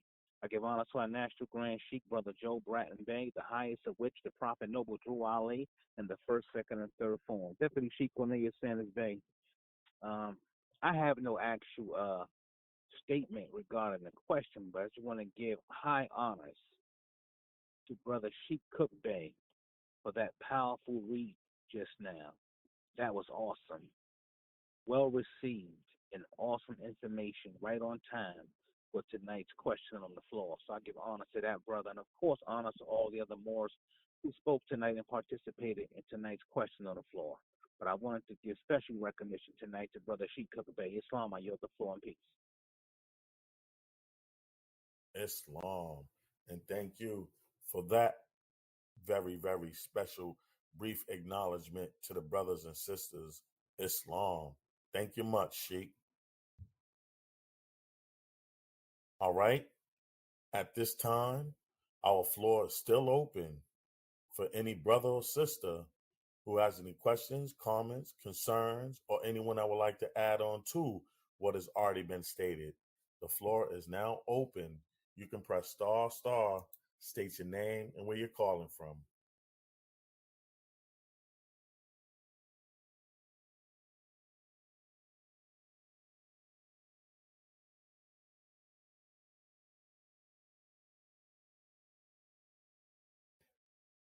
Islam. All right. Well, we don't have any more brothers and sisters that want to add on to, and that's fine, all is well. But at this time, I like to ask all to mute their lines and remain muted as I introduce and bring to the floor the National Grand Sheikh of the Moorish Science Temple, the Divine and National Movement of North America Incorporated, number 13, the Moorish American National Republic, is none other than my brother, your brother, our brother, the National Grand Sheikh Joel Bratton Bey. Islam there, National Grand Sheik. You can press star, star, and we have the floor warm for you.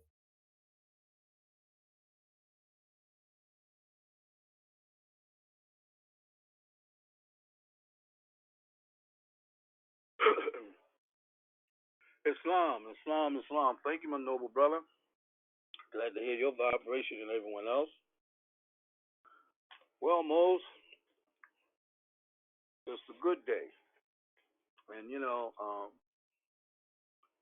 we're blessed to be in this great movement, and especially for individuals to pose certain questions to this forum in order to get some clarity and some understanding about certain laws and certain concerns and issues that apply to us as a people that most of us don't discuss. And when we do discuss certain things, you don't get a true answer to a lot of the questions that may be posed. This is of the truth that we deal with has been hidden, and it's been a conspiracy to not reveal this mystery about us. So that's why we're blessed to be in this national and divine movement, this divine and national movement, and we are so blessed. And I just wanted to always emphasize that and giving all thanks to our God Allah for sending us our prophet and enabling us to be in a position to teach truth. So, as always, without further ado, I always want to rise to my highest height and giving all my love and praise to a God that is our God, and our God name is Allah. The letters A. LLAH means all love, loving all humanity. Also, the 5 letters represents love, truth, peace, freedom, and justice. It's good to know your God and to feel comfortable about that God being so much a part of you. I want to give honor to all of our ancestors, those that we speak of and those that we don't. So much a part of us and us and around us that therefore knows any given situation that we may have that seems to be putting us in a fog, if you will, and we need some assistance. You always can ask for assistance from your ancestors. They're there for us. Giving honor to all of our divine prophets, namely Jesus, Muhammad, Buddha, and Confucius, and our most illustrious Hebrew prophets, none other than the Honorable Prophet Noble Dwelli, who's truly our Savior as well as our Redeemer. And I know we all can attest to that. It's good to be blessed. Giving honor to all of our Moorish officials and staff who I greatly appreciate for all that they've done, are doing, and continue to do. And give honor to each and every one of you noble brothers and sisters on this call this evening. It is always my honor and pleasure to be so much a part of all of you. I greet you with love divine, Islam, Islam, Islam. Okay, these questions, okay, my noble deputy sheik, Cornelius Saunders Bay.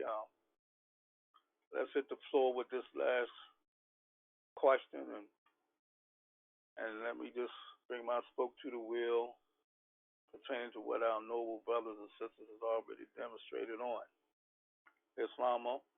Islam, National Grand Sheik. Our latter question reads, how does the 13th Amendment with 20 sections affect the mislabeled Moors known as Negroes, Blacks, etc. in other places besides North America, the Caribbean islands, Central and South America, and Africa? Islam? Islam, thank you, Mo. Well, first I want to acknowledge all our officials in Sheik Cook Bay, Sheik Gordon Bay, Deputy Sheik's Pellegrino, Sheik's Alyssa Thomas Bay, and Brother Gore Ill, And I hope I haven't missed anyone. But nevertheless, our officials in this great movement that we have, and it's always good to acknowledge our officials for them being so astute and being representative of this movement and how they demonstrate the answers to these questions. I applaud them greatly. I always want to acknowledge them because no general is as good as their troops. So thanking each and every one of you all for bringing your your spoke to this wheel. And we know the hub is Noble Drew Ali and the will is Allah.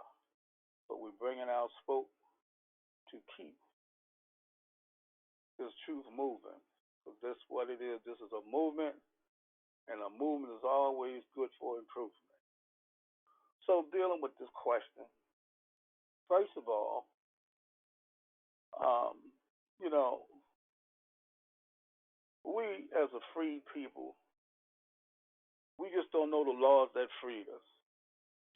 So pertaining to this question about the 13th Amendment, and this is one of the greatest conspiracies and hidden truths of all time, especially when it pertains to a whole nation of people, whether you in North, South, and Central America. We all are the same people, just different tribes. And these are laws apply to all of us because we are Moorish nation. So the question is now, the effect by not knowing about this policy, especially the 13th Amendment or the 13th article with 20 sections. You know, they talk about the 13th Amendment and all that they reveal to us is what you see on the books, which is the 13th Amendment with two sections, which does not apply to us, which is a de facto law, which is a dead badge of law, and there's nothing in that particular amendment pertains to you being free or that slavery has been abolished. So we're blessed to be taught a truth that not just set us free, make us free, and keep us free, but just by the mere fact that we are part of this movement and have come through the Moorish School of Law and History, we can understand the significance of how these laws, once we know, will keep us free. So let's look at the people themselves who are mislabeled. Now, our prophet, Noble Drew Ali, gave us talking points in Act 6 of the Divine Constitution and Bylaws. The last tier, because there's 5 tiers of law in Act 6, so dealing with the 5th tier, when he made us aware that the Moorish Americans, he's given us our free national name, are descendants of the ancient Moabites, whose name he's given us our descent nature. He's letting us know that we descendants of the ancient Moabites. And then he's going to make us aware of our inhabitation, which is northwestern and the southwestern shores of Africa, which is the northwestern and southwestern shores of America. So all of these people that's in this western hemisphere are Moorish descent, but yet we're different tribes, but on a whole, we don't know that we are a collective nation of people. One nation, many tribes. So some of us don't want to be recognized as Moors. Some of us like to be told that we are Indians, native Indians. Well, that's another mark of slavery because we got to remember that according to this particular act, our prophet gave us the talking point when he said slavery lasted until 1865. And we lost our birthrights in 1774, and they marked us with these slave brands, black, Negro, colored, etc. So when the colonists came here, or the Europeans came here, we were all one nation of people, just different tribes. And the first time the word Indian was used was in the islands. And I want to go there because that question is representing um, how is it that we're mislabeled as Moors and we're known as Negro, blacks, etc. And in other places besides North America, e.g., like the Caribbean islands, Central and South America, and Africa.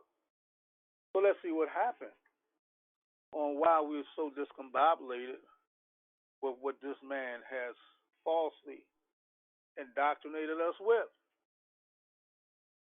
Well, reading from a book called The Early Spanish Main, and the author, his name is Carl Otwin Sawyer. And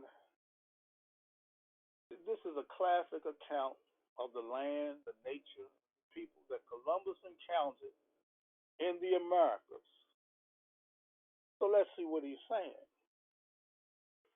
He said that the aboriginal condition of the islands, the Arawak Islands of the North, and he specified that the northern islands of the West Indies were populated with minor exceptions by natives speaking one language. And all this is pertaining to the Moorish nation there. Speaking one language, gaining their livelihood in similar manner, living in houses of similar form, having the same organization of society, and being mostly of the same stock. Now, we the stock of Abraham, and a lot of us are not taught that. So, continuing. And also it says, one kind of people and culture occupied the greater Antilles, which are Cuba, Haiti, Puerto Rico, and Jamaica, and also the Bahama Islands known in Spanish days as Islas Lacusas. They were the first people to be called Indians. And you see how this man has played us with the word. Then we got to understand who the people were in their religion. We were all Islamic here. They brought Christianity to these shores and forced it on us. So all the people in this Western Hemisphere was of Moorish descent, and we were Islamic. Why? Because the Moors had an empire east and west. This was the far west, which was the Maghreb. And that's why they called it a new world, because it was new to them, but it wasn't new to us, because we was here thousands of years. One nation of people, different tribes.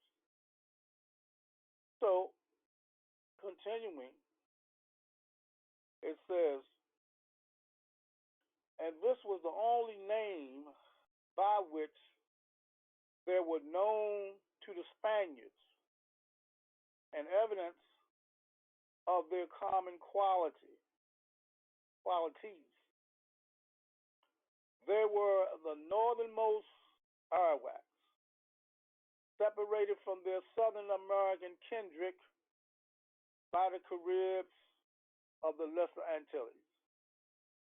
In anthropological usages, they have come to be called Taino, a term introduced in the present century and taken casually from the name for a single social class.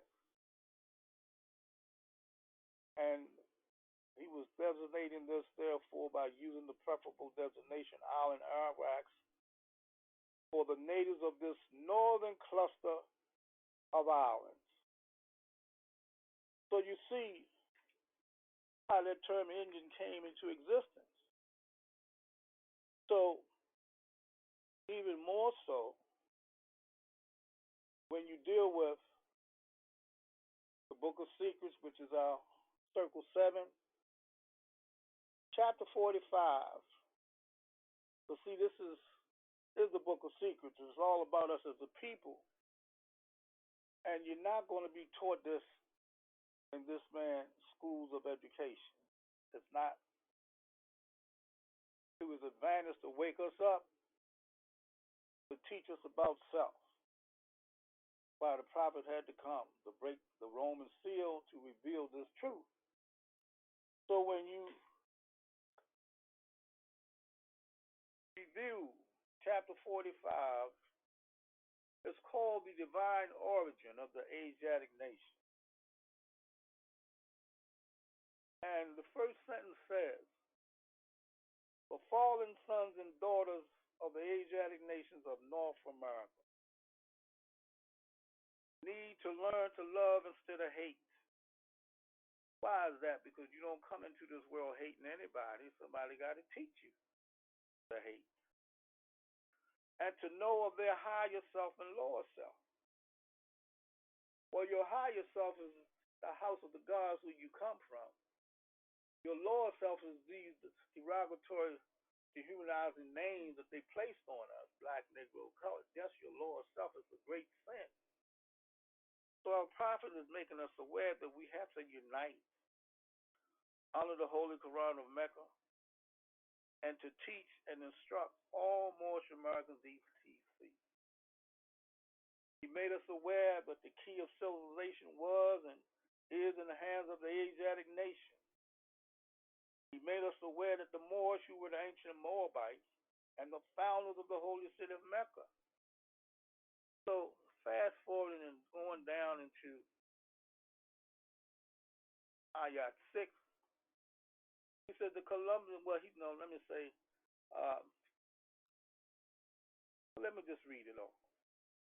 The Egyptians, who were the Hammatites and of a direct descendant of Mazarim, the Arabians, the seed of Hagar, Japanese and Chinese, the Hindus of India, the descendants of the ancient Canaanites, Hittites, and Moabites from the land of Canaan. And here we go. The Asiatic nations and countries in North, South, and Central America, the Moorish Americans and Mexicans in North America, the Brazilians, the Argentinians, the Chileans in South America, the Colombians, the Nicaraguans, and the natives of San Salvador in Central America, etc. All of these are Muslims, like I referenced before. So we have fallen here in this Western Hemisphere, and the names that I have given you have laid a foundation of who all the people are and what is taking place.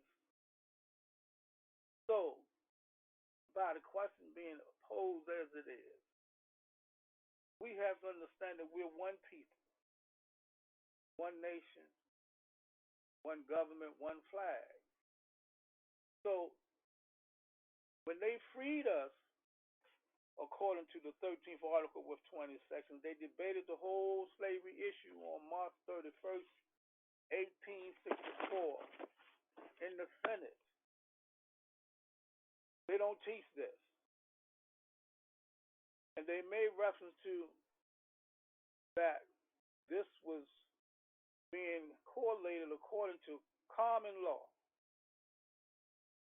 And they made reference to the fact that this law is the only law to resolve slavery. And they made reference to the Levitical Code or the Hebrew law. And most people don't know about this Levitical Code or the Hebrew law, where it is identified, which is on your Liberty Bell that sits to the 6th and Chestnut Street in Philadelphia, Pennsylvania. It's a landmark, and that bell will never be moved. And if you do move it, you're going to bring a curse on yourself. And that inscription says, ye shall hallow within the 50th year, proclaim liberty throughout all the land. So all of what land are they talking about? And unto all the inhabitants thereof. And it shall be a jubilee unto you to return every man unto his family and his possessions. So the key point is this particular Hebrew law or Levitical code contains a provision for the naturalization of foreigners, whether captives of war or voluntary immigrants, and we fall into the category of captives of war. And so by complying with the requirements of this particular law, which is the naturalization process, we become citizens entitled to all the rights and privileges and immunities of the native Hebrew. So our people and all of the lands that I made mention are catching holy hell. Even though we the same people, we're unfamiliar what this law represents or how it applies. But when it says, you shall holler within that 50 year proclaim liberty throughout all the land, that means all the land in this Western Hemisphere, because we are those people that has went into slavery. We are the stock of Abraham, and that's why we are Hebrew Muslims of Moorish descent. So by that being the case, it references naturalization, and the root word for naturalization is natural. We all want to be natural beings. So when you look up the word naturalization in the 5th edition Black's Law, it says the process of acquiring nationality what entitles you to the privilege of citizenship. So we never complied with it, and that's why we're not citizens to this day, even though we think we are, because we are born here according to the 14th Amendment, Section 1, when it says all persons born or naturalized can become that citizen. The key word in law is person. Person means corporation, and it also means natural born. So the question is, which one are we? Natural in the womb, but when we come out into this man's society in the birth certificate, in the hospitals, we corporate. And we're not citizens. So by proclaiming your nationality and taking oath of amnesty and coming back into the true Union Republic, we have become the true citizen of the government, and now we have rights and immunities of who? The native Hebrew. That's who we are. So we don't know that once we became free in 1865, all the vestiges of slavery should have died. Then we would never be called black, negro, colored, because we fought a civil war to get from this dehumanization. But look at us to this very day. We still being subjected to all these injustices. Why? Because we're not citizens. We were never naturalized according to the Hebrew law. So they buried the truth and came in with the falsehood. So then, just to prove the significance of why you must get naturalized, to correlate and confirm your position as being a free Moor, this man, through this de facto government, had a plan, and it was called the King Alfred Plan. And this particular plan is geared for minorities, which they consider blacks, Indians, Latinos, Puerto Ricans, and poor whites. Now, all of what I've said applies to this question, and especially when it says that we are mislabeled as Moors by being labeled as Negro, blacks, etc. in North America, the Caribbean islands, and Central and South America, and Africa. So the man know who we are, but he did a masterful job on us. He indoctrinated us with his ideology of falsehood. So his books of law put us in a very dangerous situation. And he's made us aware. He said all the people bearing these labels are referred to as it, and they have one common thread as evident, and that common thread is no nationality. So you can't be considered a natural person. You can't connect yourself back to the human family when you call yourself blacks, Indians, Latinos, Puerto Ricans, etc., and poor whites. So he says no nationality equals no rights and no human value. And our so-called black leaders knows this, but they don't speak on it because they've been paid to keep silent. So they got something set up for all of us who want to continue to be under this label. And that's why it's so important for us to do the right thing and honor our ancestors by proclaiming our nationality. And then we have to understand the significance of what the 13th article with 20 sections represent. Because, as I stated, on March 31st, 1864, they debated the whole slavery issue. 8 to 9 days later, they brought the matter to the Senate again and made an amendment out of this law, which is the 13th article with 20 sections. And what is so significant about it is that when you read section 19 of the 13th article with 20 sections, it says, when all of the several states shall have abolished slavery. Now, you don't see this verbiage in the 13th Amendment with 2 sections. You don't see it purposely. When all of the several states shall have abolished slavery, and when did that happen? November the 18th, 1865. 3/4 of the states ratified this amendment. And so you had to have an amendment such as this to enforce the Emancipation Proclamation. And along this 13th article with 20 section also enforces your free national constitution, which is your organic constitution, which comprises the first 7 articles, 1787. So it says, then and thereafter slavery or involuntary servitude, except as a punishment for crime, shall never be established or tolerated in any of the states or territories of the United States, and they shall be forever free. Now, the great majority of us never heard this, never was taught it. Why do you think they privatizing the penal systems and they utilizing involuntary servitude to do their bidding on the corporate scale? But this law that frees you says that involuntary servitude shall never be established or tolerated in any of the states or territories of the United States. And what? We are forever free. Not just free now, but forever free. So by us not falling into the confines of what this law represents, we've been catching holy hell ever since.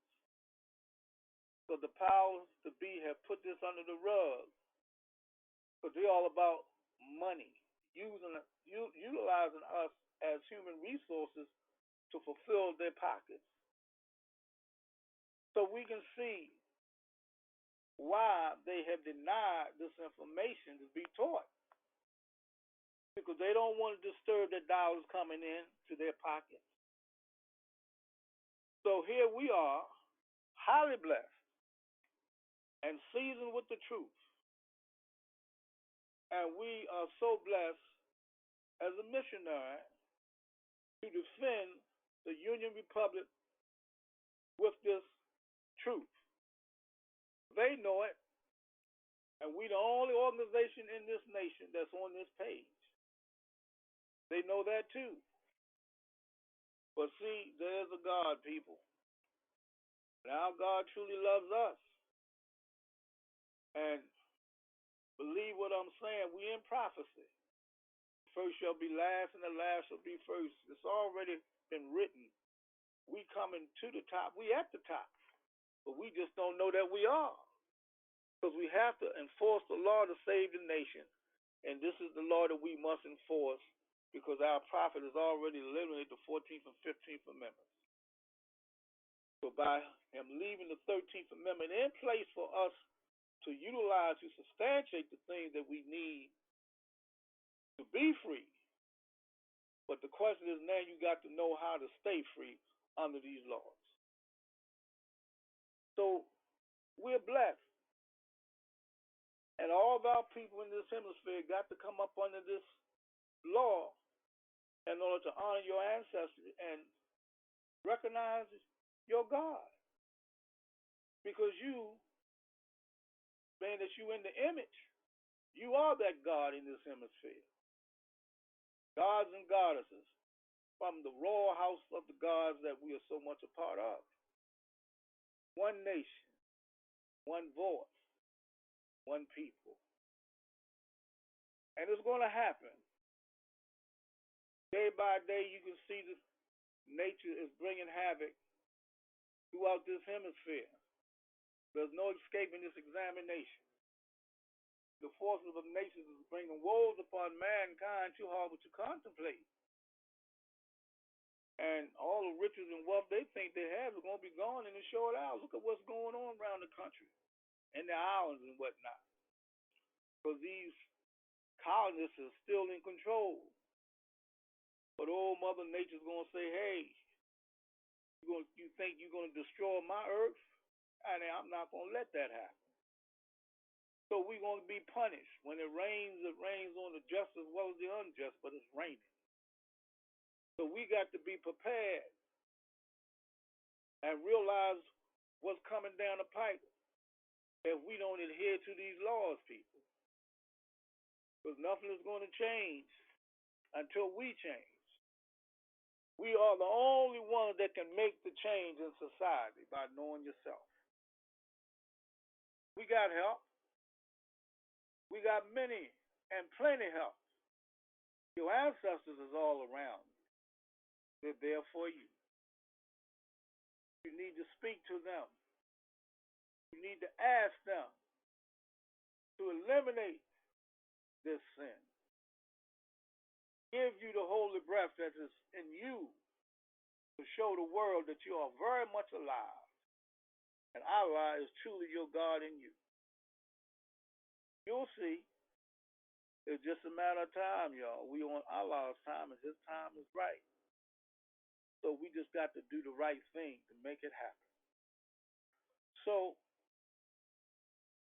I just wanted to come with that one so we can see the significance of what this is and how it all applies to us.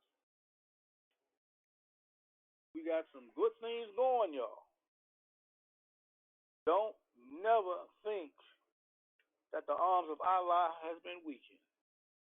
Allah winks at everything we do. You can't escape. You're only getting by. But karma is real. So let's just do the right thing. So I'll end with that one more. And we can get to this first question, brother. Islam National Grand Sheikh. Our first question reads, I have booked an event in order to begin my missionary work.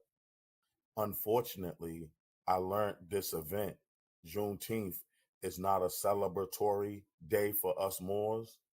I understood this day to be celebrated because it was the day of victory over the last slave state. Is this an event that I should expose the prophet's revelation / my savior, or is this bad business? And should Moors recognize this day? Islam? Islam, thank you again, Mo. Well, quite naturally, yeah, you got to expose this truth. See, they only giving the people a piece of this. And once again, I want to applaud our sheikhs and sheikhesses, our members, for really doing an excellent, marvelous job on demonstrating the question. Can't say enough about our noble brothers and sisters for what they do. Appreciate them all. Well, quite naturally, this is an event, and whoever posed the question, yes, my brother, sister, whoever it is, this is missionary work. And see, the thing is, by you being a part of this school of law and history, you know the missing components. See, they just gave us a semblance of something. And if anything, if there's going to be a celebration, it should be, they should make the Emancipation Proclamation, January the 1st, a national holiday. But see, they playing the game dealing with this whole Juneteenth situation.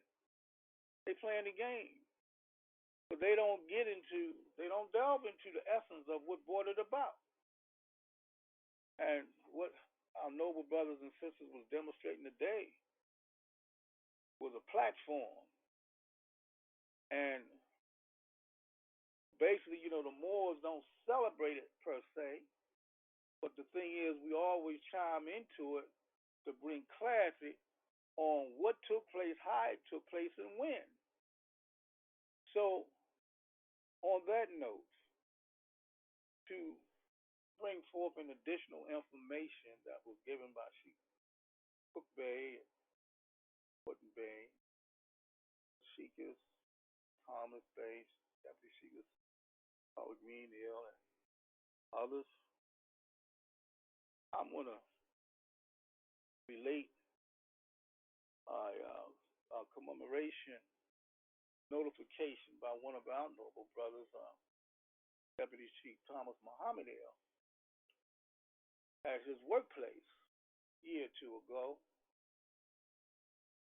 By him being an avid student of the Moore School of Law and History, he contacted me in reference to them asking him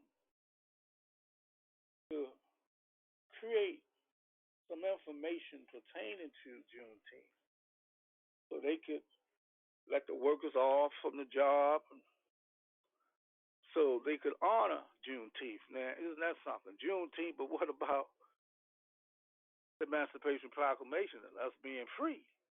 But you see how things work. See, the Juneteenth is not, they don't get into the in-depthness of what the emancipation was all about. So I'm going to share the presentation that he presented to his employer, and they acknowledged him well. And, with the assistance of myself and others, we helped him to formulate this. And it went off quite well. They was very pleased to review this demonstration and this knowledge. And they sent it around to all of their subordinate companies. So let me share this. It's labeled Juneteenth celebration. What is it? And its historical context. The Juneteenth commemorates the notification of the January 1st, 1863 Emancipation Proclamation, also called the Supplementary Emancipation Proclamation, to those still held in slavery in Galveston area of Texas. This notification took place some 29 months after the issuance of the Supplemental Proclamation. The Confederate General Robert E. Lee had surrendered on April the 9th, 1865 at the Appomattox Courthouse 2 months earlier in Virginia. Then the Civil War ended in 1865, April the 9th. When you go into scripture, they call it the month of Abib, A-B-I-B, when Moses led the Israelites out of Egypt. That was in the month of April. History in the present, deep in the past. History in the past, deep in the present. Okay. So then it says, but slavery had remained relatively ineffective in Texas until the United States General Gordon Granger stood on Texas soil and read General Orders Number 3. And the people of Texas are informed that in accordance with a proclamation from the executive of the United States, all slaves are free.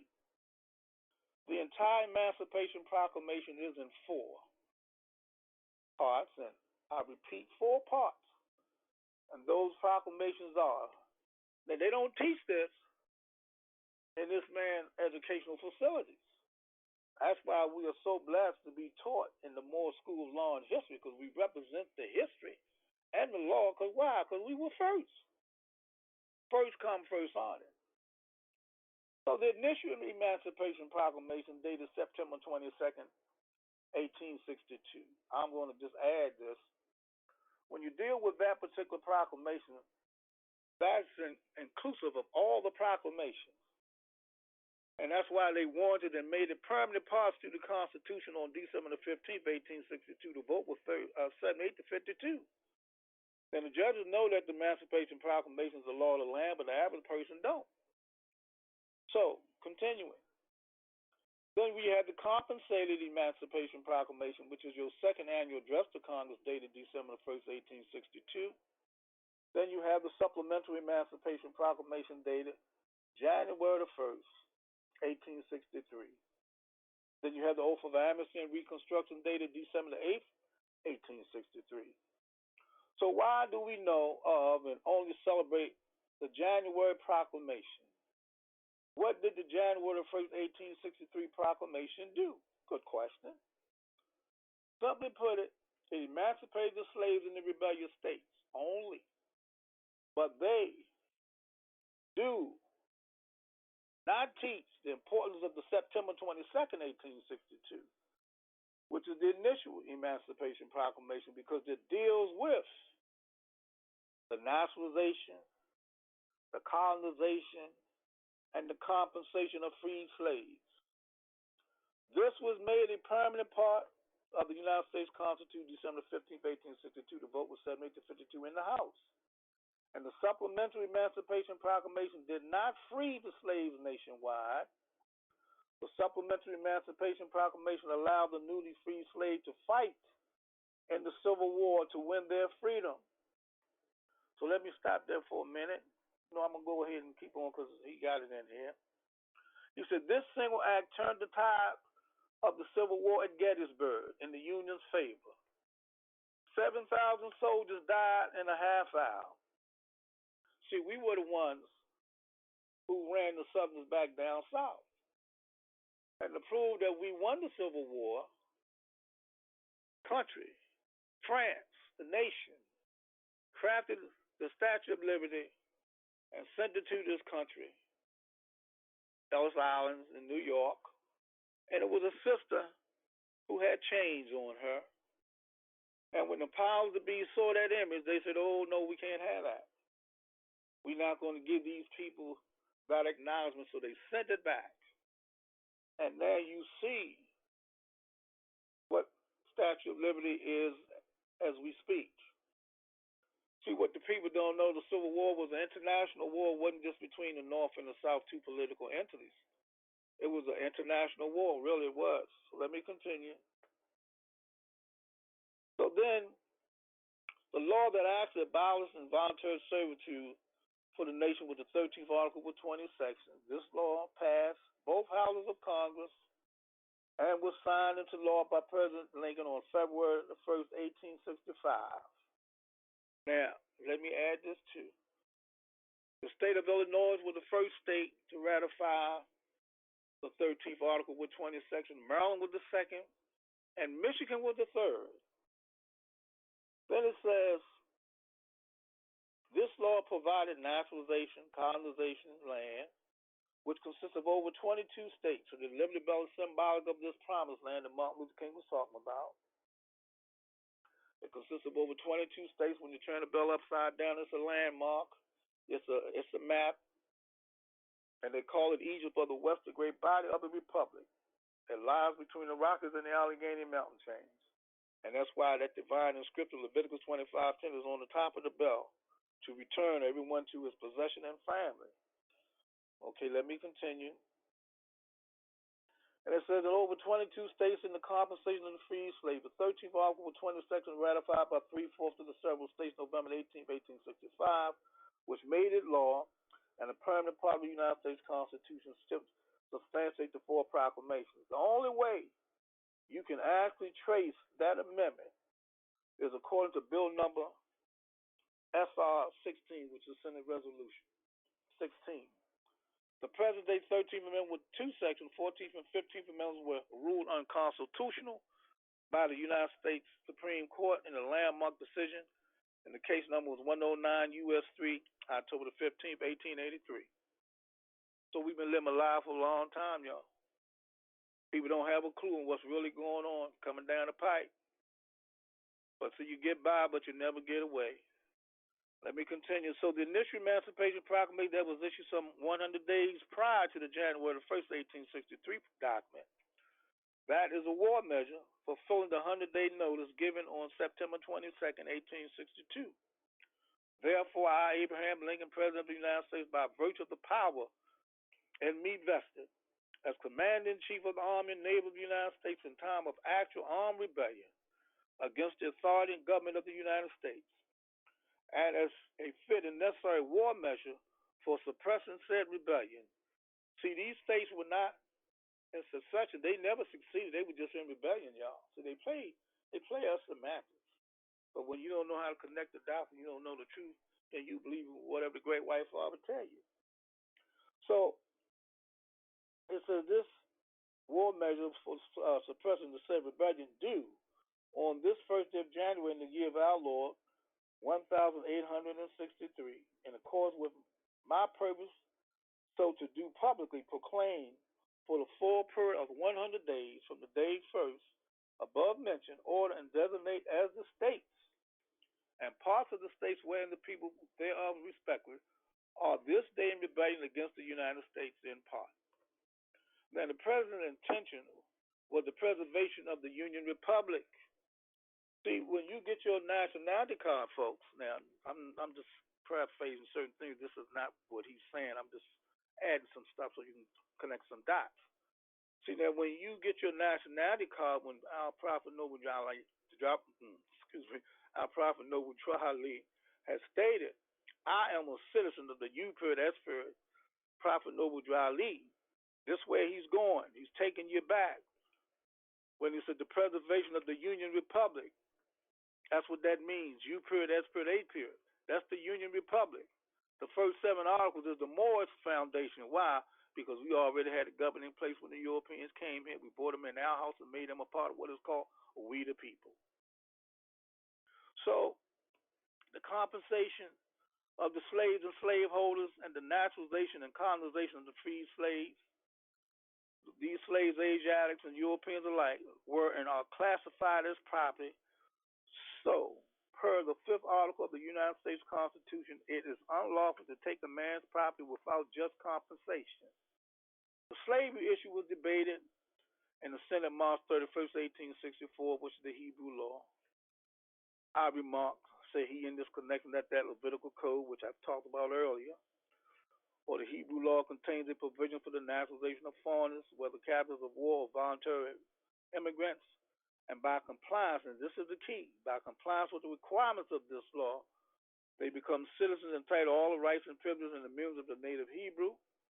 So President Lincoln stated that it is my purpose upon the next meeting of Congress to again recommend adoption of a practical measure tendering pecuniary aid to the free acceptance or rejection of all slave states, so called, and the people whereof may not then be in rebellion against the United States, and which states may then have voluntarily adopted, or thereafter may voluntarily adopt immediate or gradual abolishment. Let me stop there for a minute. The Emancipation Proclamation was a divine contractual agreement, which is common law, which supersedes all law. And all the judges know that the Emancipation Proclamation is the law of the land, but we don't know. We don't know. But it is. So, continuing, it says now,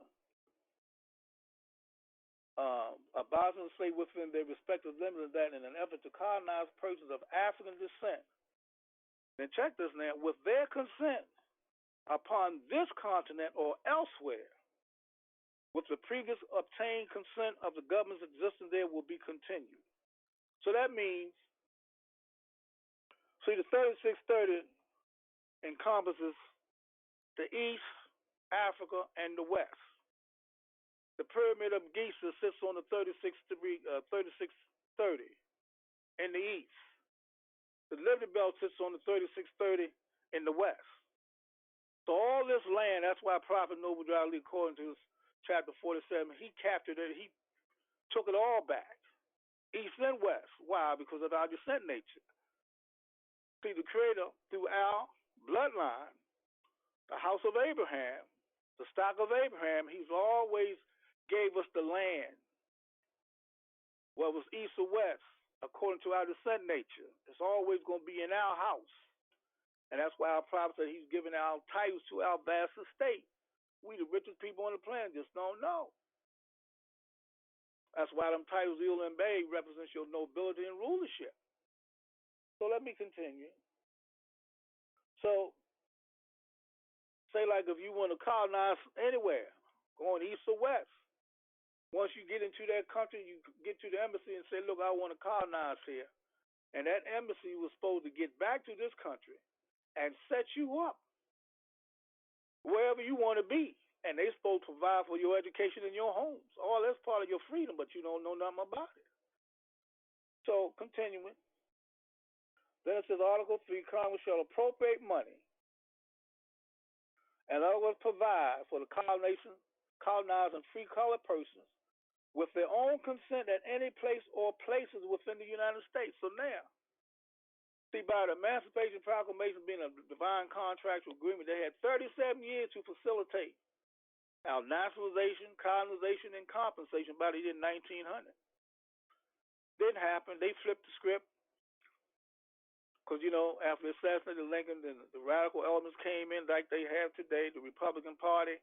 But prior to that, all those Republicans were Asiatics, y'all. They were us. They were us. That's why Article 4, Section 4 said we have to have a Republican form of government. There's nothing in the Constitution talking about no democracy. They flipped it. And they did that according to the Act of 1871 when all states became corporate. So they put us under the table. So therefore, any place that we want to colonize within this nation, we can go. But see, if you're not enforcing this law, then what good is it? See, they put this under the table, but it's up to us to make the change. That's why the prophet said we got to enforce the law to save the nation. We shouldn't be paying for nothing. But you can't get the Moors to come together. Allah got this. As long as you got a law within you. Rome, no, that's why we got the highest charter. The lion and the lamb. And other symbols. But nevertheless, continuing.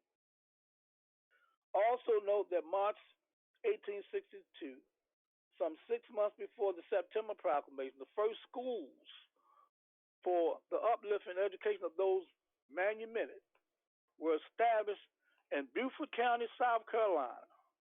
This was the prototype of the Freedmen's Bureau. Now, there were certain bills, y'all, under the Freedmen's Bureau Act. They set up banks for us, trust funds for us, and all this is still good. They covered it up. They moved everything in what is called the Office of the Control of Currency. You got documents to prove this. I'm just letting y'all know. And these were under certain bills.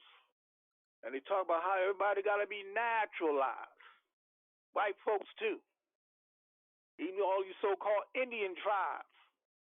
They up see these Indian tribes up under the proclamations also. There's a treaty between the Chickasaw and the Chickasaw. And they got the proclamations all up in it. Like the citizenship, the 40 acres and the mule, all that stuff is in there. And see, that's why to this day, our so-called Indian brothers are still federal property because they got to be naturalized and become true citizens too as one Moorish nation. Even though they say they tribes or this or that, but they tribal names.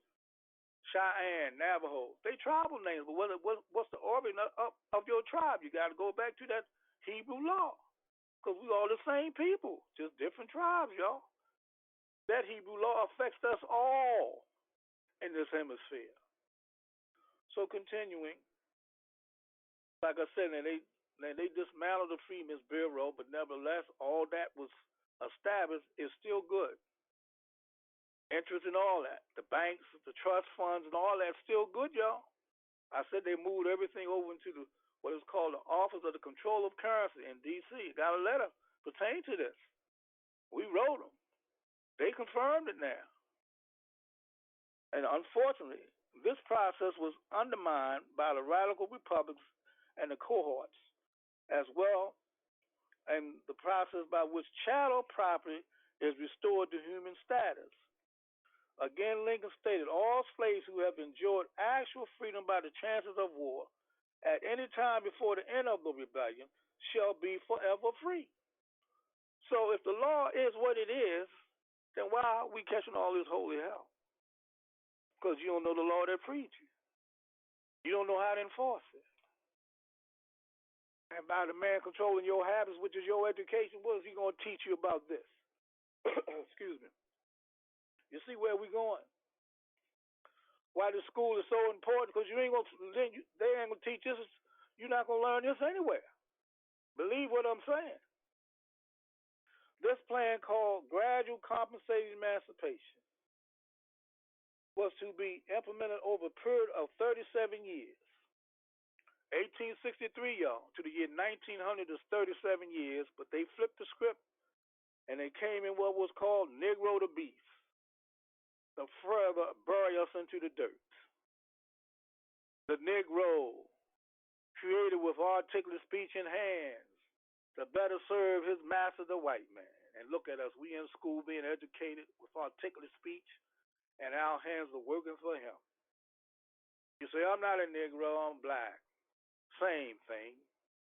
Same thing, y'all. Wake up. Realize who you are. So let me continue. 1 year later, before proclamation, December the 8th, 1863, comes in the form of the Oath of Amnesty and Reconstruction, due to the complicities and implicity inherent in the Civil War. This proclamation mandates that all who, directly or by implication, actively participated in the rebellion, affirm an oath of allegiance to the Union. See, that's why you got to take that oath when you coming back into the laws that your ancestors set up for all of you in the preamble. We the people, in order to form a more perfect union. That's us and our posterity. You don't have a clue because they don't spotlight you. You don't even think you had anything to do with it, but you was everything about it. It's all about knowing, y'all. So then it says, by default, most of the manumitted person had actively participated through their service to their rebellion owners. The majority of the people of this country have yet to learn of this proclamation and are not aware of their present non-citizen status, the result of our forebears not affirming this oath of allegiance to the Union. You see? That's why the prophet says he's dealing with true American citizens. You're not a true American citizen under this 14th Amendment. Can never be. It's not even constitutional law, but you don't know it. Then it says, hopefully, you can see that the Juneteenth celebration is more than just a celebration of the abolishment of involuntary servitude on this land. It is a celebration of the restoration of the Union and the implementation of the laws and executive will of President Abraham Lincoln, the compensation of the slaves and slaveholders, and the restoration of a people who have been reduced to non-human, civilly dead status in the eyes of the law. And this was presented by Brother Deputy Sheikh Thomas Muhammad on his job, which they asked him to do. And they took this demonstration and forwarded it to all of their subordinate companies in the educational system that they're in charge of. Thanking Brother Muhammad Deputy Sheikh, for doing his missionary work, and all of you who out there who realize what this is about and realize the people got to know. You're blessed to be in this great organization. This house of love, the house of the gods, people. You're blessed. Don't take it lightly. Realize who you are. Divine sparks, y'all. Celestial beings from the Most High. We are truly somebody. Remember Jesse Jackson would come off with the verb, we are somebody. We are somebody, but the man never told you who this somebody is. But now you know. So what you gonna do about it? Do the right thing, y'all. Allah's watching. So if Allah's watching, make sure you are being watched in the right way, as opposed to being watched in the wrong way. Nothing's gonna change until you change. Islam, Mo, I'm done. Thank you much, everyone. Always, Mo. I'm putting It's the prayer behind my conversation. Peace, everybody. Love divine. Islam, Islam, Islam. Thank you, Mo. Islam. And thank you for summarizing our call and giving us the jewels and wisdom as you always do. The National Grand Sheik of the Moorish Science Temple, the Divine and National Movement of North America Incorporated, number 13, the Moorish American National Republic, is none other than National Grand Sheik Joel Bratton Bey. Islam, their National Grand Sheik. Love you much. Appreciate you much for all you have done, will do, and haven't done yet. Love you much, National Grand Sheik. Thank you, Mo. Always, man. Thank you. Thank everyone. Islam. All right, my good people. Well, we have come to that time where it's time to begin to close out, but you can catch us here next week's creation, same time, same space. But as we opened is the way we're going to close. So at this time, can I have everyone who is able to stand erect, facing towards the east, heels together, toes apart, separated at a 45-degree angle, upper arms parallel to the floor, forearms perpendicular, 5 fingers erect and together on the left, and 2 fingers erect and together on the right. Allah, Father of the universe, the Father of love, truth, peace, freedom, and justice. Allah is my protector, my guide, and my salvation, by night and by day, through his holy prophet, Drew Ali. Ameen. I trust in everyone has a safe rest of the week. Keep safe, stay sane. Until next week's creation, much love and peace, peace, peace. Go in peace, Moors.